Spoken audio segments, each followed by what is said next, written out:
For almost 2 years now, I've been eyeing one mod on Ark Survival Ascended that I've wanted to make a 100-day video on. However, I've just never gotten around to it between new map releases and other ideas that I wanted to do. But today is finally the day. I have installed the Draconic Chronicles mod as well as 2 others, and I'll be spending the next 100 days taming all 25 or more dragons these mods have to offer. I'll also be building an epic base worthy to beat Burke itself, from how to train your dragon to, of course, house my dragons. Then, of course, I will finally establish Kipper as the king and leader of all the dragons. And I'll also be playing on the modded map that is the Island Reforged. It's basically just the island but with better graphics. And as always, all the mods that I'm playing with can be found down in the description. Okay, Kipper, we've got some dragons to conquer and tame. Are you ready?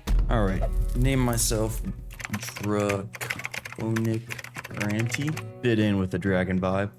Where do I want to spawn? I think I'll spawn North Zone 2. After skipping all of Helena's yap and scratching my hand as usual, I wasted no time in getting to work on the basics. Okay, we're here on the Island Reforged. As I said, and I think the intro, this is basically just the island, but with better graphics. It just got a good update. Anyways, the basics do not change here, even though there are dragons scattered across this map. So here, okay, Draconic Guide. So I think you place this down, and this will take you through like everything you need to know about the mod. But we're not focused on that right now because taming a dragon or getting my own dragon is a little way off right now. For now, I'm just getting myself some basic tools, and I am playing with a reusable mod, which is pretty nice, so I'll have infinite spears basically, so let's definitely craft one of those. Okay, anyways, we need to get some hide here. Why am I not seeing, it's like nothing on this beach. Okay, here we go. What is that? A dilo? That'll do it. And it was nice to have these reusable and infinitely throwable spears, since this dilo turned out to be a tanky one, and it ate through quite a lot of them before getting folded. Now, this thing is eating spears, what? Finally. Alright, give me hide, thank you sir. Alright, I'd like to take down a few more dinos. The more hide the better. Hello Lystro. Sorry man, I need hide. Okay, I think, yeah, there's also a reusable torch. It's basically just a torch that never breaks, so this will be nice to have. Alright, I'd like to get some cloth armor. It is pretty cold. We're already shredding through food. I think it'd be worthwhile to make a campfire as well. It's cold up here in the northern beaches. That being said, I smacked up a rock and a tree to craft said campfire. And I then got the remains of my victims cooking while I proceeded to pick the local shrubbery for fibers so I can make a set of cloth drip. I am playing with a weight reduction mod. It only cuts the weight of items in half, so it's not too crazy. Not a stack mod, literally just cuts down on weight. So it is pretty nice, just kind of a quality of life thing. Anyway, let's craft up some cloth here. Need a little bit more fiber. I think a parasaur, a parry would definitely be a good first tame. A lot of the dragons are knockout tames to my knowledge. You just have to make like special food to actually tame them. So I'm still gonna need narcotics for sure. Anywho, the next useful tool that I needed in my arsenal was the bola, of course. And I did in fact make a reusable one, which would come in handy eventually. Going back out on the hunt now, I soon spotted a thieving itchy bird in the sky. So of course I had to take it down purely for the hide. Definitely not out of spite or anything.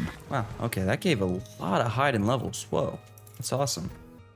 Oh, and we got some dodos right here as well. Perfect. A few spears to a couple of domes later, I had a decent amount of hide to work with. And looking into the engram page, I was about to unlock the hide armor as well. I'm not gonna lie, I'm really digging the look of the reforged island. It looks a lot better than the base game. After dropping another defenseless family of dodos and a gang of compies, I unlocked the set of hide armor, so I got back to picking bushes for fiber. Just want to upgrade my armor immediately. I mean, there's dragons on the map. I don't know how much hide armor is gonna do, but the more armor I have, the better. There's also still just, normal dinosaurs that I have to protect myself against. Get rid of the cloth immediately, no need for it. Let's go back to the campfire. Running back, I spotted a parasaur had spawned on the beach, but I first had to take care of another thieving drone that nobody wants to be around. Wow, okay, killing these suckers gives you a lot of levels. Back at my campfire, I grabbed the cooked meat before spotting another 2 itchies on the beach. So that was my cue to go and upgrade my anti-air defense systems. In other words, I smacked up a couple of trees for wood so I could craft up a bow and some arrows. Let's take out these itchy birds, because I want to check out this parasaur in peace. There's like 3 of them. Killing the first one made the other guy scurry in fear, so I could finally check out the Parasaur. It was a level 55, so I could likely knock it out without the use of tranks. Now, while I do usually use clubs and a little bit of brute force, this time I actually want to try something different. Hey, you know what? There's something I want to try. I always forget slingshots exist, and I think they're actually pretty good about dealing some early game torpor. You use stone as ammo, so I just smacked up a few rocks and then bowled the Parasaur to try and knock it out. Okay, that's not good. I mean, surely it's torpor running too. This guy's booking it. Okay, I got it knocked out, but slingshot, no bueno. Don't recommend. Alright, we'll put some Mayo berries in that dude to tame him up. In the meantime, let's just pre-craft the saddle. Just need some fiber. Perfect. The Parasaur ended up taming on the early morning of day 2, so I of course named it Perry straight away. Welcome. Let's hope you don't get eaten by a dragon. I've got to be careful, because a lot of the valuable resources that I need, like metal, crystal, obsidian, spawn up on the mountains, obviously. But primarily that's where the dragons spawn. Pretty much all the dragons spawn around the mountains. So, you know, maybe spawning up north wasn't the best idea from me. Alright, dude. Is this really gonna be an issue? Oh, we got a PT right here. Hold up, what level is this? Getting a flyer right off the bat would not be bad. What level are you? 60. I don't think that's worth taming. So, since the dragons do spawn around the mountains, I want to be careful here, and I think I want to go establish like my permanent base straight away. And I think I want to build in the hidden lake, which is just over to my left where that body of water is. It's not too far from here. So we'll establish the permanent base there, and we can kind of just build up from there, try to acquire some flyers, and then scout out the mountains. Because I really need to gain access to those for 1, resources, and then 2, you know, dragons. Anywho, running through the jungle, I soon found my way onto the path that leads to the hidden lake. While running down said path, I came across quite a few buggy boys, so I packed those up for chitin since that would be essential to crafting a Pteranodon saddle once I actually get around to taming one. Alright, this could give me a lot of chitin. Hold up. Really, Diplo? Dude, I need these bodies. Stop! I need this chitin, dog. I soon made it to the hidden lake. And fortunately, I didn't run into any jungle ops, otherwise known as raptors. There was, however, one small issue, and that was Therazinos. While they aren't necessarily bloodthirsty like raptors are, they don't really like you going in their personal space. And unfortunately, their personal space moves wherever they go, which is usually, like, right next to you. Oh, we've got some Meganora. Hold up, I should kill these. More chitin. Alright, this is actually good. I think we'll have enough chitin for a PT saddle. Okay, it's looking to be pretty safe. I just have to avoid getting too close to the fairies. And we've got some taxpayers here too, which is always nice. Gotta clear out these bushes, dude. I can't see anything. Okay, I guess I should try and set up a little base of operations straight away. I did a bit of mowing with Perry to see the area I was working with, and then hopped off to start farming up a simple thatch shack, as well as keeping an eye on this theory that was slowly but surely inching closer to me. Start taking down trees for resources here.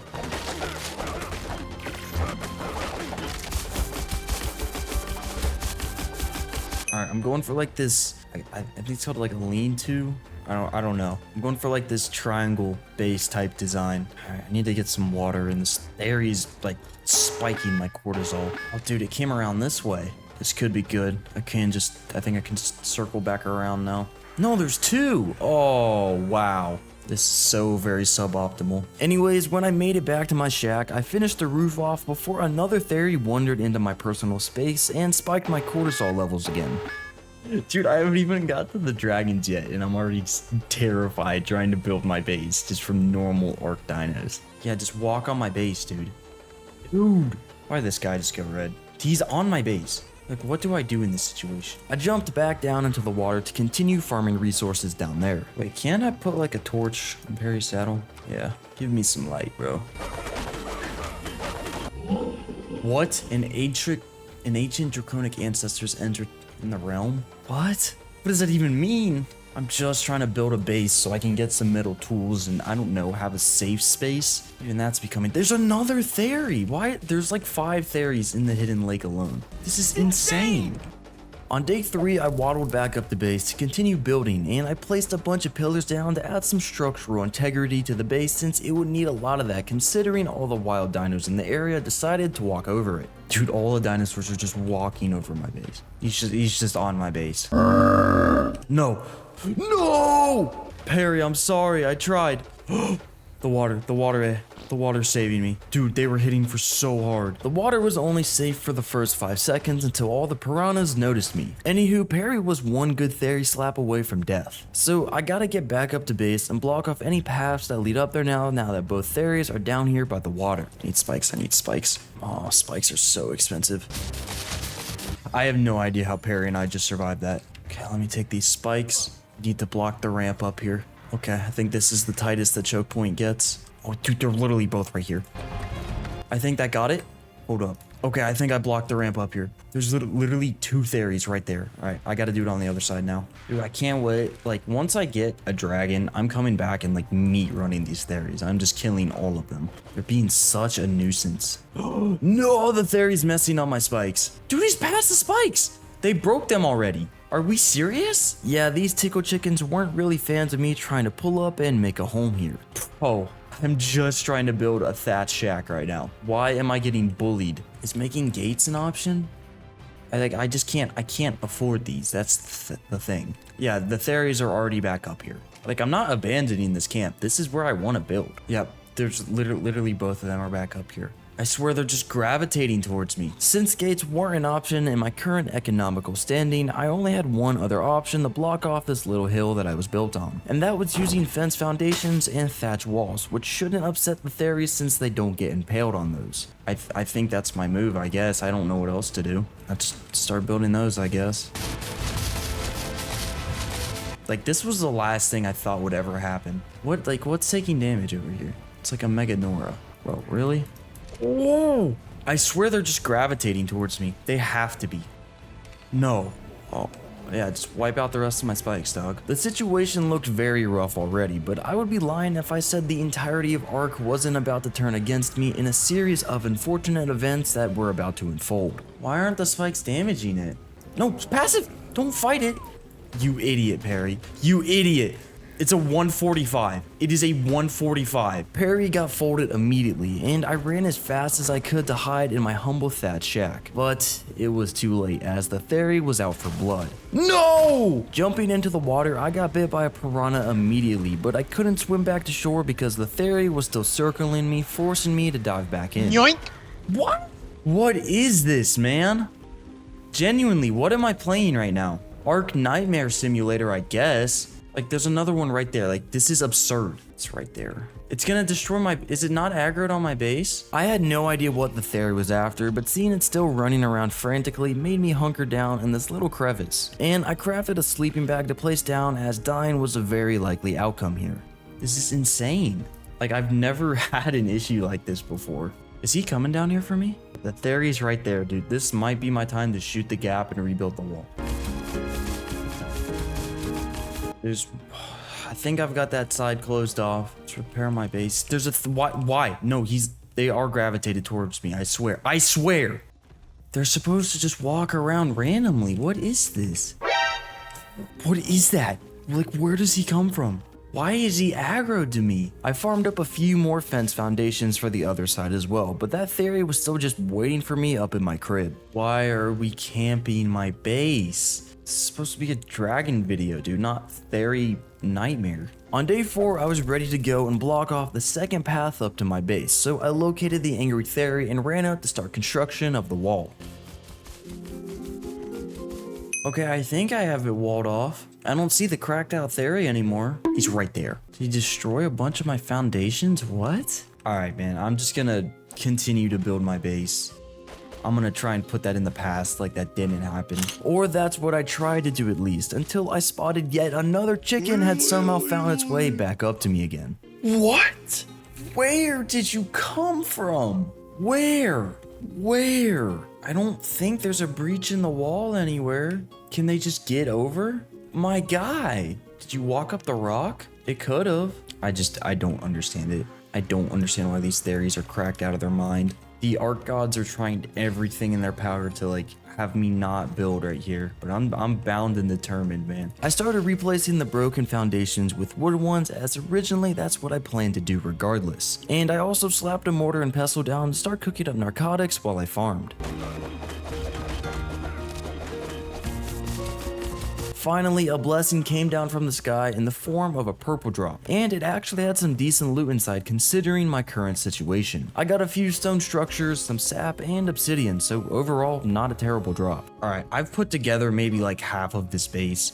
I'm just not doing anymore until I get metal tools. This is just insane. I needed just a bit of stone for the forge, so I demolished a couple of the triangle foundations that I got from that drop, and then made the forge to start cooking up the little bit of metal that I had. I also crafted a small storage box to store some of the heavier resources while I went down to try and smack up a few river rocks for more metal. Trying to harvest up these like water rocks here. Have a better chance of giving metal. There's none of these like small river rocks I can get metal from. So I'm just gonna have to like brute force it, try and get metal from normal rocks.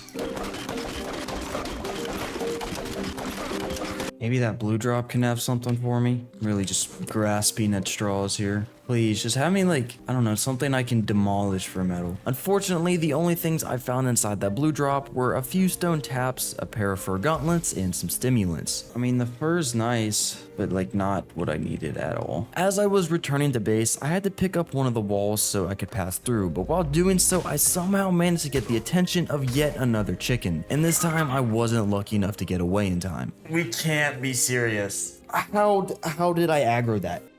Just in time for me to pick up the wall. Now there's another one up by my base. I'm going to lose it. This is like my worst start ever. Yeah, they're both just right there, right next to my body. Okay, there's one right there. I think he made his way out. I replaced the missing wall as a doorway this time, but I still had to deal with that other theory that's now up by my base. All right, man, I have to leave. Like, I'll come back and reclaim this, but like, I gotta go. I'll come back for this stuff. I just have to get out of here. I'll come back with some better tames. I don't know, metal tools, and I'm claiming this lake. Like, I am building here. I can't keep doing this. I repaired my hide armor that was absolutely torn to pieces by now, and I ran back out to the beach where I crafted up some trank arrows, as the plan was to now try and get a pteranodon. There's a few over here. This doesn't look to be a very safe area. Anywho, I had to end the life of an unfortunate Perry for some more hide before setting up a temporary outpost. I found some river rocks over here that I want to farm up and smelt. I'm telling you guys, I'm going to mow down every one of these theories. Okay, I'm going to slaughter all of them. You don't understand the atrocity I'm about to commit against these theories. Like, screw the dragons right now. Once the theories are dead, then I'll get on to the dragons. I despise these guys. There's no way there's an aloe down the beach. There's just no way. All right, well, guess I'll be quick about this. Crossbow's definitely next up on the list. There's a PT over there. I need to see what level that is. There's a Carno right there as well. Okay. As I swam to the other side to see the level, it took off again, so I took my anger out on a random dodo. One of y'all just please land. Oh, Bye, no! Bro. Level 100, I'm taking it. I don't care, I'm taking it. I need this. I need a tame. I did want to get some prime meat for it, but I also couldn't be picky right now. So I left some basic raw meat with it and went on my way to get some more hide while it tamed. Swimming back to my forge, I had enough metal ingots for the crossbow now, so I crafted one before smacking up a few extra river rocks to make the hatchet as well. There's a crossbow, got a metal hatchet as well. Getting on the right track now. Is this guy coming in for a landing? What level might you be? Are we serious? I mean, I have infinite of these. There's a raptor over there. I have to defend my tame. Get out of my way. There was a baby raptor too, so I bullied it and killed the parent before running after the child as well. Get back here, dude. You ain't running from me, boy. There we go. That's what I'm talking about. Come on, man. We're catching our stride. The comeback and the waste I'm about to lay to these theories is going to be insane. To make a PT saddle, I just needed extra hide and fiber, so I got to work on getting that while it tamed. Alright, Pteranodon should tame up soon. Let's finish getting the hide I need for its saddle. I think I did see an itchy bird over here. I think that'll do just fine. Please have given me enough hide. Oh, 3 short. Good thing there is a dodo. Dude, I'm just like looking in the engrams here. All of these draconic things that I haven't even had a chance to take a glance at yet, just because I've been so preoccupied getting dunked on by Ark. Alright, with this, I'm definitely gonna go try and fly up to a mountain, even though there's probably dragons up there. Just try and swipe some crystal, and I'll come back down immediately. Dude, and then if I can tame that aloe, if that's a good level, I'm using that, and I'm killing every theory. Soon enough, the PT woke up tamed, so I whistled it passive and ran up to another bird that just landed on the beach. What level are you? 140. That's what I'm talking about.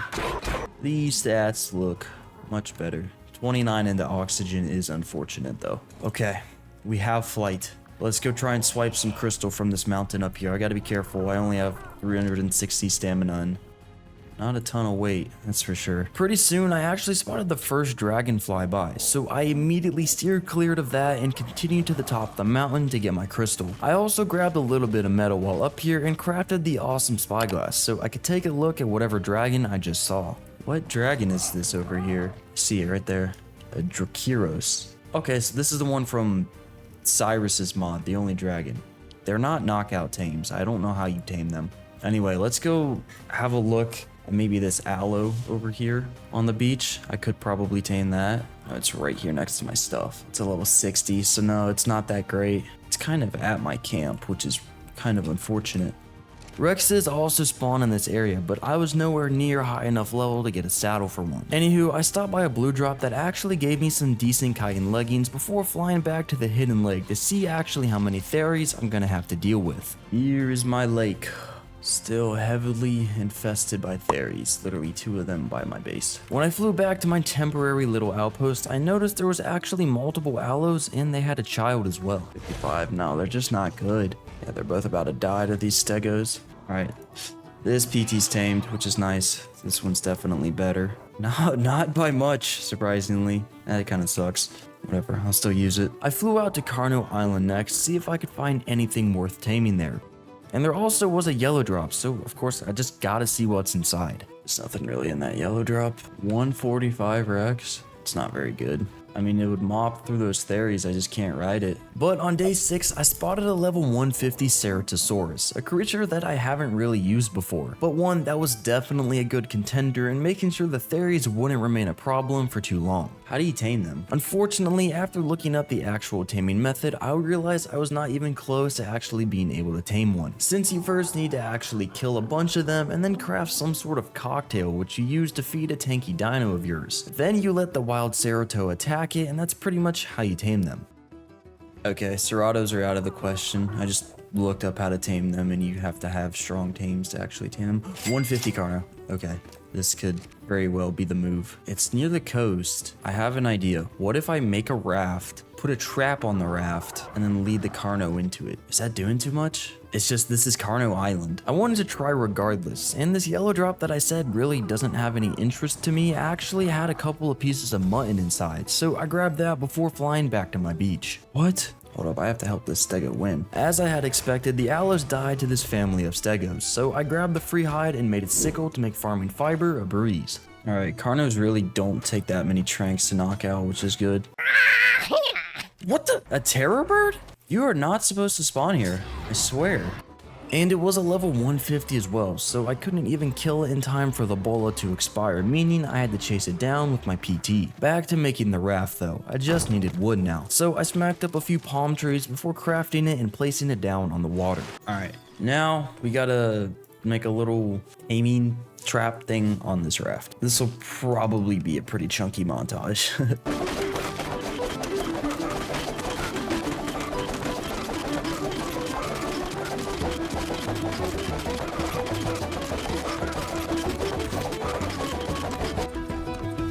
Really? You aggroed onto me from that far? The Rex pulling up was pretty unfortunate, but I flew over to the other side of the river and I got jumped by a Microraptor.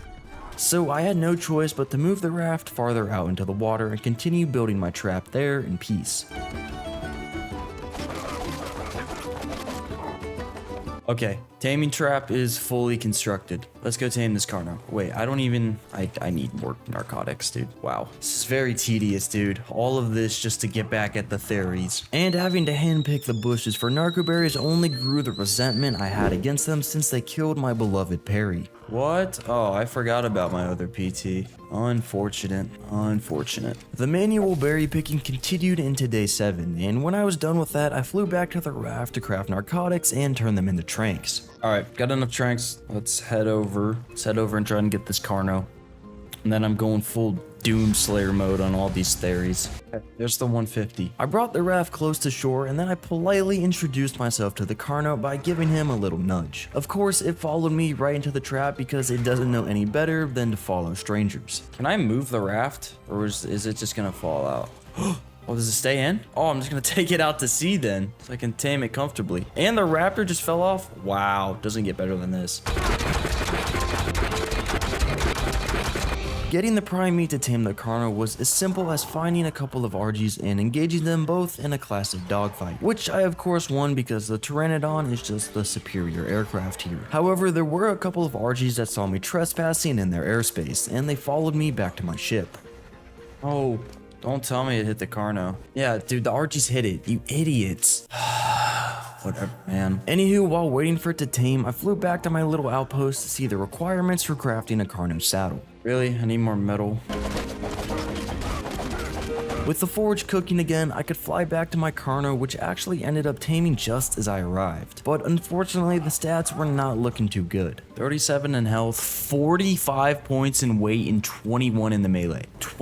It didn't get a single point in the melee, are we serious? Dog. Whatever, man. The health was somewhat carrying the other stats, and I still gotta take revenge on the big chicken, so I sailed it back to the beach to get prepared. When I returned on the morning of day 8, I first kited a Rex away from my outpost and then crafted the Carno saddle to take it out for a spin. Alright, it's time. We're going to reclaim what is rightfully mine, Hidden Lake. It's time to go, you know what? I'm gonna get some levels on this dude. Get some melee and health on him. And then we're going full Doomslayer on the theories. There were a couple of explorer notes in the area, so I grabbed them for the boost before pulling up to that Rex that was terrorizing my beach. Take this down as a little test run. 100 damage a bite and bleed damage, pretty solid. Really wish this thing got some more points in the melee, dog. I was actually getting owned by the Rex, so I had to deploy some nefarious strategies known as breaking ankles to make sure I got the last hit on the Rex. Of course it died, it'll bleed damage. Didn't even get the XP for it. I used some of the raw meat to heal the Carno before parking him back on the raft and flying over to Carno Island again as I saw a red drop coming down over there. Ooh, some good stuff in this drop right here. When I returned, I packed up my temporary outpost and I actually ran into an Alpha Raptor, so I took that on for a bunch of XP. Bang. Alpha Raptor, slightly better crossbow, slightly better hatchet. Dude, I really wish this thing got better melee. This bad melee is really screwing me. Now we just gotta get a bunch of meat, force feed it, and then start going rampaging on the theories. Holy levels. That being said, I ran around the beach killing random innocent bystanders and force feeding their remains to the Carno until it was about halfway healed. I then started making my way through the jungle towards the hidden lake, grabbing a blue drop on the way. Alright, I'm here, bro. Time to go Doomslayer. Even the poor Iguanodon had to catch strays, in the name of progress, of course. I then spotted 2 of the tickle chickens outside my thatch fence, so I shot an arrow at them to get their attention.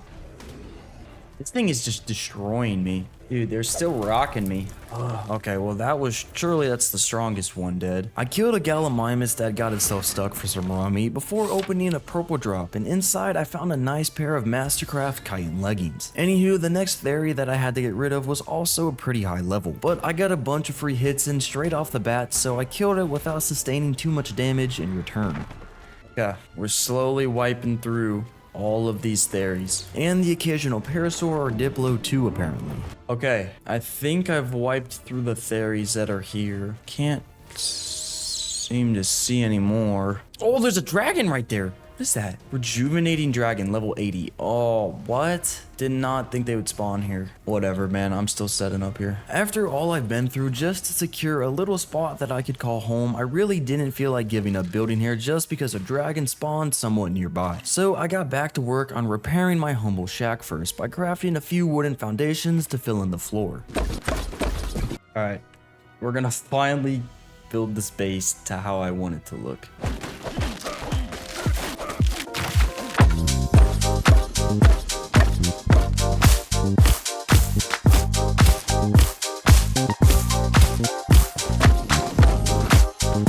Let's put this draconic guide right there. That'll fit right there. I'll look into that later. Just about done working on the base. Oh, good crossbow in there. Oh, holy drop. Holy drop. Such a good crossbow. Everything is finally coming together. Really rough start to the video, but you know, we're locking in now. I knew giving up on this spot would be a mistake, and that's exactly why I stayed and fought off the Theries instead. Okay, dude, this is the base. Not the greatest lighting because it's raining right now, but this is sick. I'm really digging this. I need to put a ceiling here, and then I'm gonna expand out here, and I want to build like big platforms for when I get dragons. But yeah, I think this is super sick. All right, let's make a few forges, and then we need to get on the metal grind here. With a few extra forges farmed up on day 10, I returned to line them up. Okay, here we go. 5 forges lined up. Let's go get the PT and maybe pick up the stuff from the raft as well and fully move over here. The beach became a literal war zone when I returned, but I really didn't care to fight anything as I was just here to pack up my things, get the Pteranodon, and get back to my base. So once I brought everything back, I got on the lumberjack duty for a little bit to fuel the forges before the metal run. Okay, let's go up to the mountains and start just farming some metal now. What are these oh wow, speech. There's a dragon. It's another Drakyros. Okay, those seem to be pretty common around these mountains.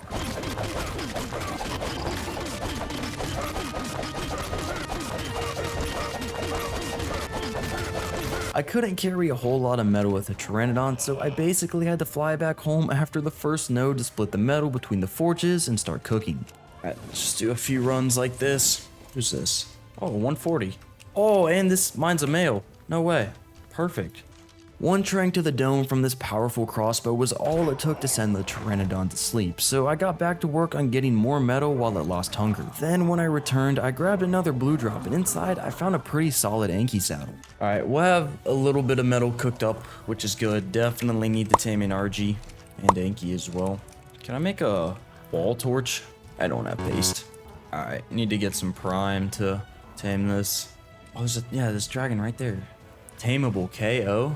Rejuvenating Draconic Essence. How do I make that?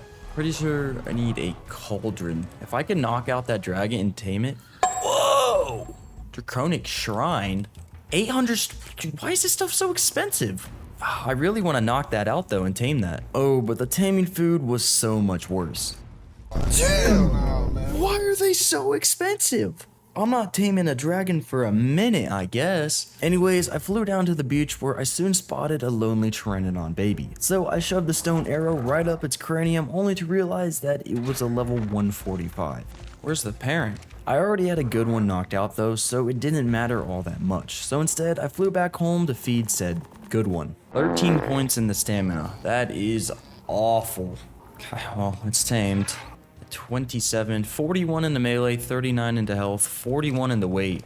So I need just the stamina from this one, which isn't even that good. Might as well mate them up though. Might as well get an imprinted one. They're not hard to raise. And it's obvious I'm not getting a dragon for a while. This one would be such a good tame though. Anywho, it was time to look into the actual guide for the mod that showed all the different dragons and the stuff to tame them. Okay, so I'm using this. Yeah, Rejuvenating Dragon. Bite, Fire Breath that heals friendly targets when hit and deals damage when hitting hostile. Can dive in the sky. So I bet it's quick. Rejuvenating Essence. Okay, so you can see everything you need. Holy AI, but... So I need to get Dino Eggs, so... Do all the essences take Dino Eggs? They do. I need to tame up a bunch of dodos then that'll produce eggs. Okay. But first, the Pteranodons. I soon had the fertilized egg ready, so I brought it inside to incubate. Alright, see if we can't hatch up this PT egg. Please get the good stats. I don't think it's worth raising if it doesn't. 205. Not confident. I don't know. I think it got all the good stats except the stamina. No, it didn't. It didn't get the good weight. Yeah, no. not worth raising. I got the parents breeding again, but I did also have to focus on taming other creatures like an RG and an Anki, since the Draconic Cauldron was really pricey in the metal department. And it also required the Draconic Shrine, which is crafted using 800 stone, so a Dodic wasn't a bad shout either. 800 stone. So RG, Anki, and Dodic, I'm not farming that stone by hand. That's absurd. We'll try once more to get a good PT. If not, we're just gonna have to run with it. I waited around for another egg, hatched it near base, but it didn't get the good stats, so unfortunately it had to be promoted onto a better world. Probably do with taming this parasaur. This would be better for narcotics. Parry V2. Ooh, nearly killed it. Yeah, so we're just gonna rock with this Pteranodon for now. It's decent enough. This dragon's getting kind of close. It doesn't have a ton of torpor, like it's definitely a decent amount, but I'm wondering if I can like knock it out and then build a trap around it, and I can just kind of keep it until I can actually tame it, but I don't know. Who knows how that'll go. So we need to get like RG, Anki, Dodic, and then we can spend some time farming the resources. I fed the sleeping Perry before running back home to craft a new saddle, since the original Perry's one was just gone. I also started spoiling some meat in my inventory just before Perry V2 woke up, so I named him and I then threw on the saddle to start the lawn mowing. I didn't need a ton of narcotics thanks to my crossbow being so strong, but I still cleared a pretty considerable amount of shrubbery around the base. Oh, there's a dragon right there. Oh, dude, it's that one. It's just wandering over here. No. All right, hold up. We need to build a wall. We need to construct a wall. I had a bunch of stone structures from my raft traps, so I grabbed those and constructed a very temporary wall that would hopefully keep the dragon out. Hold up. I can like foundation max. Dude, he's literally right there, right up against him. I assembled that wall just in time. I gotta just finish it. Okay, I think I did it. I think I got it. It was a very scuffed and temporary solution, but one that would hopefully keep me and my team safe from it in the meantime. I'm so lucky I had these stone structures from my raft, or else I would have been cooked. Okay, well, now that we're good, let's go out, do some taming. RG, Anki, Dodic. We'll probably just go for the RG first. Makes the most sense. Only a minute into my search on day 12, I actually found exactly what I needed, being a level 145 RG. 145 this close to base? Could not ask for anything better. I got its attention with a PT, then shot it a bunch until it started torpor running, but unfortunately its torpor wasn't the only stat that I had to worry about. Oh. Why is it taking damage over time? Why did it take damage over time? It's an arrow. Alright, well there's another 145. Alright, let's not hit headshots on this. Alright. Minor setback, major comeback. There was even a baby RG waiting for me to be sacrificed in the name of progress, so of course I accepted the offering. Alright, we got that knocked out, which is good. Let's go see if we can't find any Yankees or anything. While scouting one of the mountains, I ran into something I did not expect to see here on the island, until I realized it was a part of the mod. What? Draconic Fire Wyvern. Oh wow. Unfortunate. Well, not going down there. Oh, Dodic. 60, whatever, it'll work. I started to trinket out, but a whole Rex and Aloe showed up, so I just left it there to meet its demise, one that I did not want to be a part of.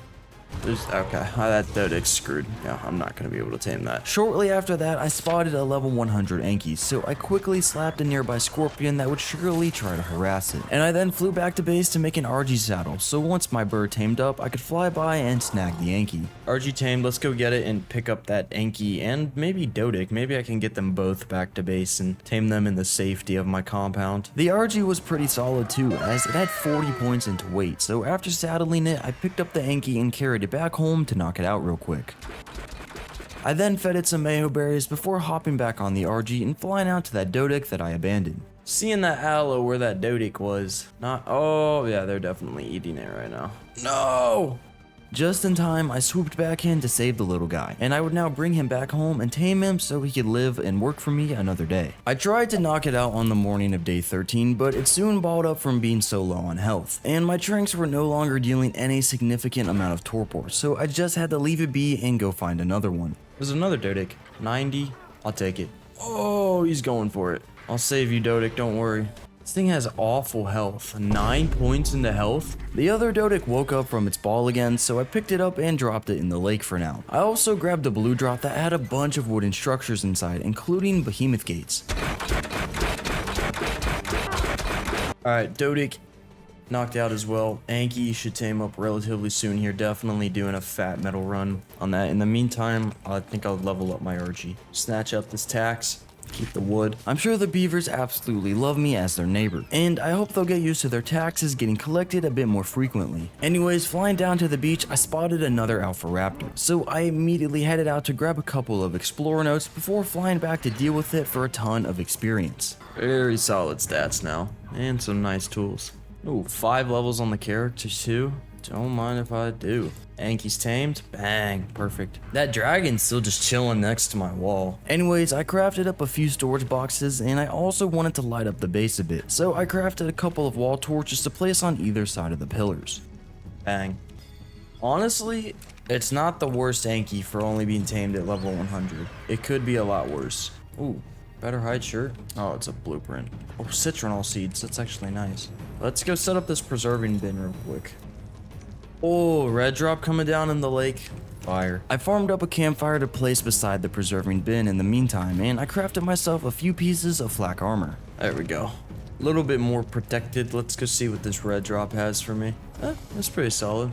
Alright, let's go farm some fat metal.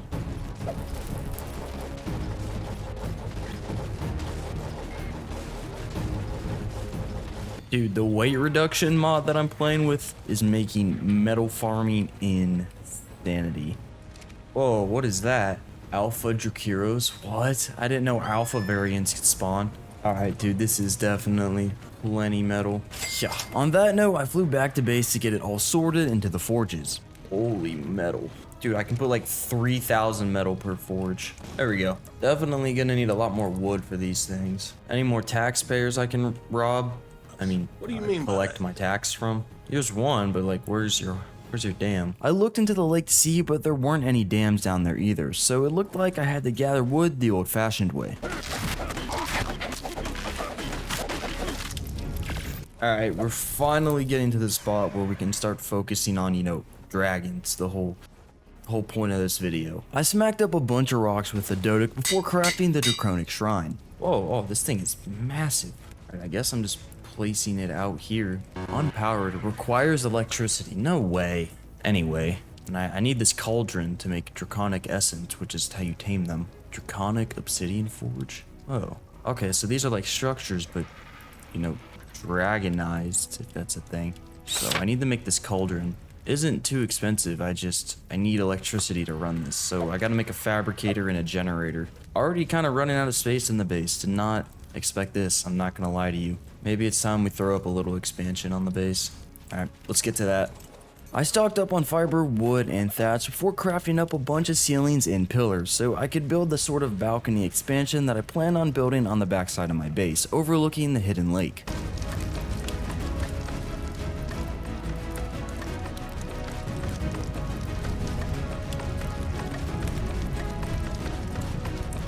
Okay, got an expansion here. What do I need for a fabricator? Crystal, probably oil too. Yeah, crystal and oil. Alright, let's fly out into the snow. I think I've got some fur. I had a pair of Ascendant fur kicks, so I grabbed those before flying outwards towards the snow on the RG. Thankfully, it wasn't too far away since I lived up north this time around. Oh! Polar drag. Bro. Alright, not going down there. My American senses are tingling, dude. I can see it. The oil. I also grabbed a few silica pearls that I ran by since those would come in handy later on for electronics. And as for crystal, I flew up towards the blue obelisk as there's a bunch of nodes up there that I know of and they're all clustered together so they're really easy to get. Back at the crib on day 16, I cooked up a little bit of spark powder for the fabricator before crafting it and placing it down on the new expansion in the base. I then got some gasoline before powering up the fabricator and crafting the generator to power the whole base, including the Draconic Shrine, which somehow requires electricity. I really don't know why. Alright, I need to make the cauldron. Whoa, dude, this thing sounds insane. Oh, look at it. Wow, that's crazy. So we have this cauldron. This is what I make dragon food in. Pretty sure. So wait, where's this dragon that I want to tame here in the lake? It's just walking around somewhere. There it is. So it needs rejuvenating draconic essence. How would I go about making that? There it is. So I need, dinosaur eggs and a ton of crops and resources. Okay, I guess we'll just go start taming dodos and then just, I don't know, tame an oviraptor. That being said, I cooked up a bunch of narcotics and flew down to the beach to look for dodos. Just save this dodo. With a male tamed, I flew back out to find a female as well. Oh, what? 70,000 health? What? Yeah, perhaps not on this side of the beach. Eventually, I found a female dodo, so I picked it up and carried it back home to tame it up. Alright, I gotta find out, do fertilized eggs work? Alright, I think I'm gonna have to breed up some PT eggs to feed to an oviraptor. I'm gonna need to tame one. I waited for both the fertilized dodo and pteranodon eggs to drop before throwing one into the cauldron to see if it worked. Okay, yeah, you can use fertilized eggs, so this does help me. I need to tame an oviraptor. Oh, dude. That could be horrible. That could be awful. 70,000 health? Are we serious? If that finds my base, I'm cooked. Like, there's no other way to say it. I am cooked. Like, I will lose everything. I need to make cryopods. I'm just gonna pray that thing does not come over to my base. Dude, it's so fast. Alright, surely if I stay down towards the ground, everything will be okay. It won't detect me. Luckily, I actually found an oviraptor chilling on this beach straight away, and it was a really low level too, so I snatched it up and brought it back home to tame. I also may or may not have forgotten to disable mating on my pteranodon, so there now was a child waiting for me below the female, and it unfortunately did not have the good stats. I waited for another PT egg to drop before grabbing all the ones that I had and coming over to feed the oviraptor. Dang. Anywho, I threw the other PT egg that I had out to hatch, and I actually got twins, both of them with the good stats. So I got the imprint on both of them before placing down a feeding trough. Alright, let's maybe tame a few more female dodos. Definitely gonna go try and make some cryopods here. This dragon flying overhead is just really freaking me out. I flew out on the imprinted pteranodon, and I quickly found a female dodo, so I brought it back home to tame it up. On day 18, I brought home and tamed one more female dodo before finally deciding to go out and get cryopods for the dinos that I had outside my base, and I don't use that often. I really did not want that hydro dragon to just randomly fly an inch too close to them and then go ham on everything that I own. So after grabbing the resources that I needed and hopping on the RG, I headed out towards the blue obelisk and also looting a pretty solid purple drop with a ring on the way. Holy sickle. What is that? Idol dragon? Anyway, up at the obelisk, I farmed up some more crystal and I crafted a few clubs as I still had to go and talk business with the penguins since I don't actually have the polymer. This sickle is insane.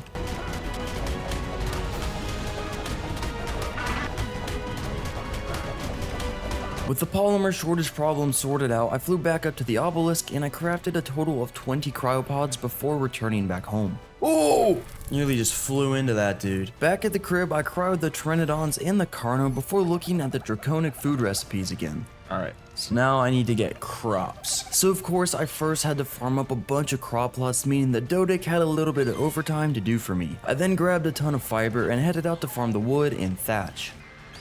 Nom nom nom. You just ate 100 narcotics? Are you serious? Anyways, I crafted all the crop plots I would need, and I lined up a few foundations next to the base to place them on top of. Alright, I'm gonna tame a Phiomia, probably. We'll just use that to get some feces for fertilizer. But before going out to get that, I crafted the irrigation essentials, being the tap, intake, and tank. I placed a few taps around the base, then hooked all of that up to an intake just below the base, and finally placed the tank down. Alright, got these irrigated. Let's go get a Phiomia. 145, well, I would have liked a lower level, but I'm not gonna complain. I brought the piggy back to base, but before I could get to knocking it out, I had to deal with a slight threat that I saw getting a bit too close to my base. Yo! Dude, he's eyeing my base. I threw the Carno out to go and deal with the Rex so I could knock out the Phiomia in peace. While it was taming on day 20, I crafted a saddle for it, and I did some lawn mowing with Perry to get the stem berries, which is what you need to force feed these poop piggies when you want them to actually produce poop. Now with all my crops fertilized, I seeded them as well so my passive production farm could start working in the background while I focused on other things.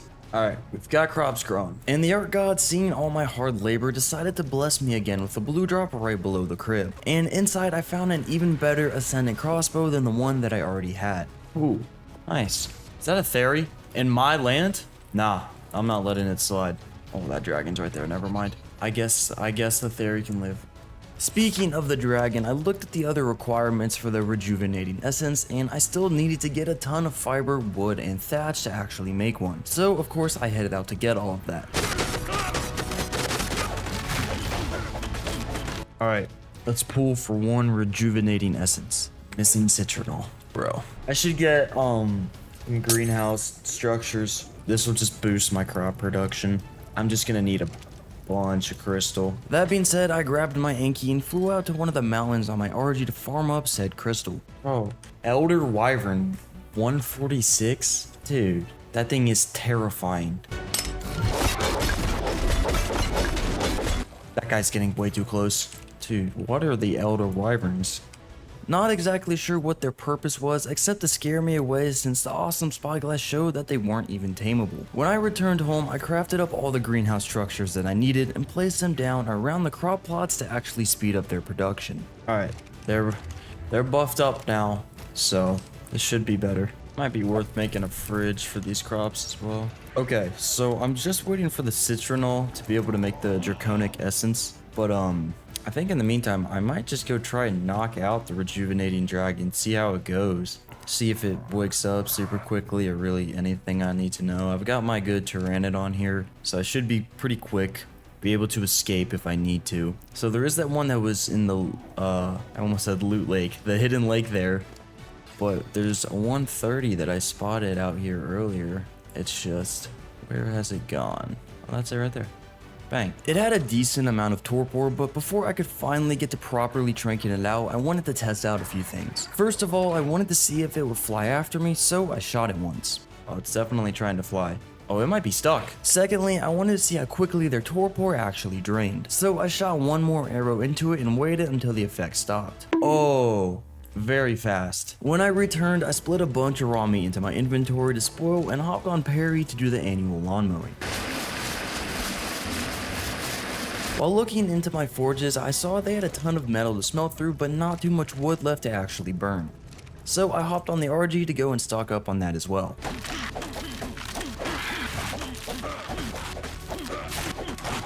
And after refueling the forges, my passive income garden finally produced enough crops for me to actually cook up the first rejuvenating draconic essence. Alright, I have the essence, or I'm crafting it. Bang. Alright. Let's go try this again. I don't have a ton of narcotics here, but I think it should be enough. It literally just has to eat one of these potions to my knowledge, or essences, I should say. I really think, nah, it's not stuck. Dang it. Is it worth making a trap for it then? All right, well, let's just see how it follows me. See, it's just running at me. Is it even running? Oh, it's running away. Oh, but it's like too fast. Huh. Okay, well, that's good to know they run away. Can I like get close to it? Will it aggro to me? Would I be able to like box it in with billboards? It seemed to be pretty chill when I just stood next to it, so I farmed up those billboards to try and capture it. It's a Rex right there. I'm just gonna take this out before it's an issue. Alright. Okay, that definitely has it. Let's build above it so it can't escape. Okay, let's knock this thing out. I wonder if all the dragons are gonna have this high of a torpor drain. That could definitely pose an issue. Oh, it's asleep. Perfect. I fed it a few narcotics straight away before throwing the essence into its inventory as well. Alright, I'm literally gonna babysit it just so it doesn't wake up because it wakes up super quick. Oh, yes! Okay. Oh, okay, I can ride it straight away. I don't need a saddle. Let's pick up these. Alright, can I fly on this? This is my first dragon tamed. Yes! Okay. Okay, it can glide, but not gonna lie, it's very slow. This is very slow, but it's very strong. Do I have like a... Oh, what? How much damage does that do? I feel like it's probably the speed of an RG. I really want to know how much damage this breath attack does. All right, how much will it do against, I don't know, PT? Oh, that's so strong. Yes, that's so strong. And the roll I got on this thing was also pretty nuts, with 40 points into health and 42 into melee. So yeah, I think it, from what I read in the guide earlier, that it like heals me if I have health taken down. Now these dragons did also have a saddle slot, so I looked into the engram page to see what I needed to actually make one. Rejuvenation crystals. How do you get those? Maybe you have to kill them? I whistled my Pteranodon back to base since I wanted to go out and fly around on the dragon to really see just how strong it actually was. And as for the saddle, I was pretty sure that I could get rejuvenation crystals by just killing other rejuvenating dragons, which was bad news for the dragon that was wandering around here in the hidden lake. Let's see how much damage we're hitting for. Oh, but first, I'm dealing with this guy. I accidentally hit the other guy, so he's over here. Oh, there's a taxpayer. Okay, so I've got some health down. Let me use the breath attack. No. Oh wait, no, I think it heals like your allied dinos, so it's not gonna heal me. Anywho, after killing the rejuvenating dragon, I didn't get any of the crystals, but I did get a dragon bone and draconic steak. Okay, I'm not entirely sure how to get a saddle for it. Okay, so what do these other dragon essences require? Oh, some of them are very expensive. Let's just fly around and take a gander at other dragons. Flying towards the snow, I saw that big scary hydro dragon, and I saw that it needed a Zerd draconic essence to actually tame. And to make that essence, I needed a whole lot of draconic bones, draconic steak, the rejuvenating crystals, and a couple of other resources that I'm yet to even see. Rejuvenation? How do you get rejuvenation crystals? I need to look into the guide. Flying back to the crib, I parked my dragon on the balcony before looking into the guide again. Oh, the poop of a rejuvenation dragon, so... You gotta poop it all, dog? Yeah. Oh. Oh. Oh, they spoil too. Wait, you're telling me I need 125 of these things for a saddle? That's insane. And I need them for other stuff? Yeah, I don't know how I'm supposed to accumulate so many of these. Alright, dude, there's like, this is kind of like overwhelming to look at. I think I kind of just need to find a dragon, pick it, like say, I want this dragon, and then, you know, just focus in on it and focus on the essence that I need to get for it. But before we do that, I think it's about time for another base expansion. I really want to, I don't know, build a platform where I can house all of my dragons and expand it out this way. I think I could definitely go for a good wood farmer, but the fairies have been evil to me in this video. So I think I have a better idea. There's a 150 beaver down there. I refuse to have anything to do with fairies in this video. That being said, I quickly constructed a very simple beaver trap, being a 1x1 box of stone, and then snatched out the little guy with my RG and dropped him in on the first try. Bang, too easy. Okay, my big tooth lady, I'm gonna go to sleep. Alright, there we go, it's asleep. What do you eat? Berries, that's unfortunate. I bet this is gonna take a while to tame.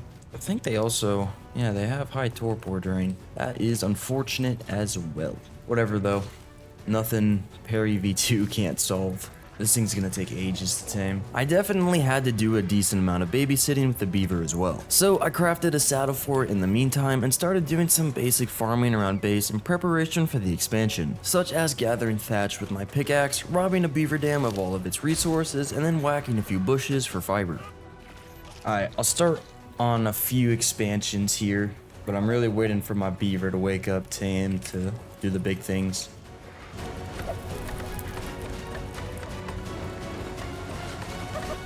Oh, too close to supply drop location. I don't care. How do I turn that off? A little bit of tinkering in the settings later, I could build whatever I pleased, so I continued with the platform expansion over the lake, as well as feeding the beaver some narcotics every now and then to keep it asleep. Later on, I flew out to a yellow drop and I got a bunch of organic polymer and a really good Ascendant flak helmet. Then when I returned, I crafted a fridge to store all of my spoilables in. Man, I'm just waiting for this guy to tame. It's taking forever. Just want to expand the base so I can make it look good and then tame more dragons. Dang. Finally, let's get to wood farming. Will he smack trees if I bring them to him? Oh, this is gonna be so good. This is better than a theory. With a bunch of wood farmed in seconds, I flew back up to craft up a bunch of structures so I could continue the expansion. Ow.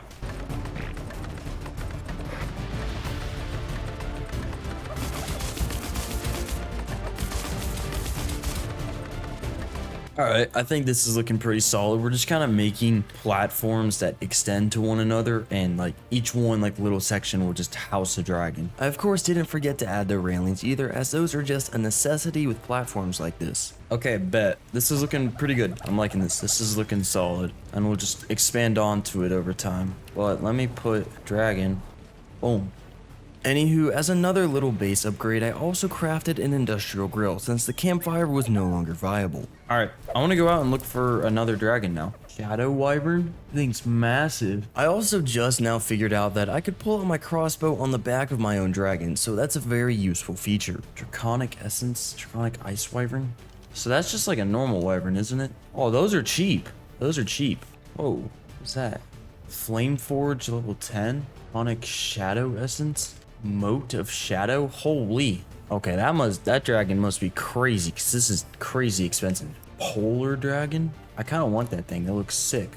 The Polar Dragon required the so-called pure Draconic Essence to tame, and to cook one of those up I needed a total of 45 Draconic Talons, 15 Lightning, 15 Poison, and 15 Fire ones. Dude, some of these are mad expensive. Alright, this thing's only level 10, I might try and knock this guy out. I looked at the crafting requirement for its Draconic Essence, and while this one didn't require any special items, it was still super expensive and just regular Arc resources. 1500.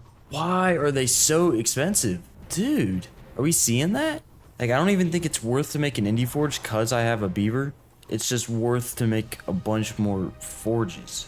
Bro, and more forges I would need since just one Draconic Essence required 2,500 metal ingots. So the metal addiction would definitely be getting a good hit this time around. So on that note, I grabbed up a bunch of resources and I first stocked up on flint to craft as many forges as I could before going out to get more hide with my dragon. This thing's pretty crappy at farming hide. When I returned back to base after a long day of killing things, I crafted a whole 9 extra forges, putting the total up to 15. I think I'll just put the forges back here. Oh! Casual 140 Theory in my base? I think not. While I was breathing fire on the Theory, I got to see the healing effect of the attack on my own tames. The chicken was too busy hitting my beaver and it kept getting healed by the breath anyway. However though, I did have to switch over to the Carno to actually kill the Theory since the damage on the dragon was just buns. Oh, and the 140 Theory had a child too, but you wouldn't see me claiming one of those in this video. All Theories need to die. Anyways, I then brought the beaver out to munch on a few trees for me, so I could fill up the forges after placing them down. Alright, we'll farm some wood and then farm even more metal, since these essences are just so expensive, man. I was not expecting this at all. Alright, let's go do another fat metal run. The forges are all cooking away. They've got a decent amount of wood in them.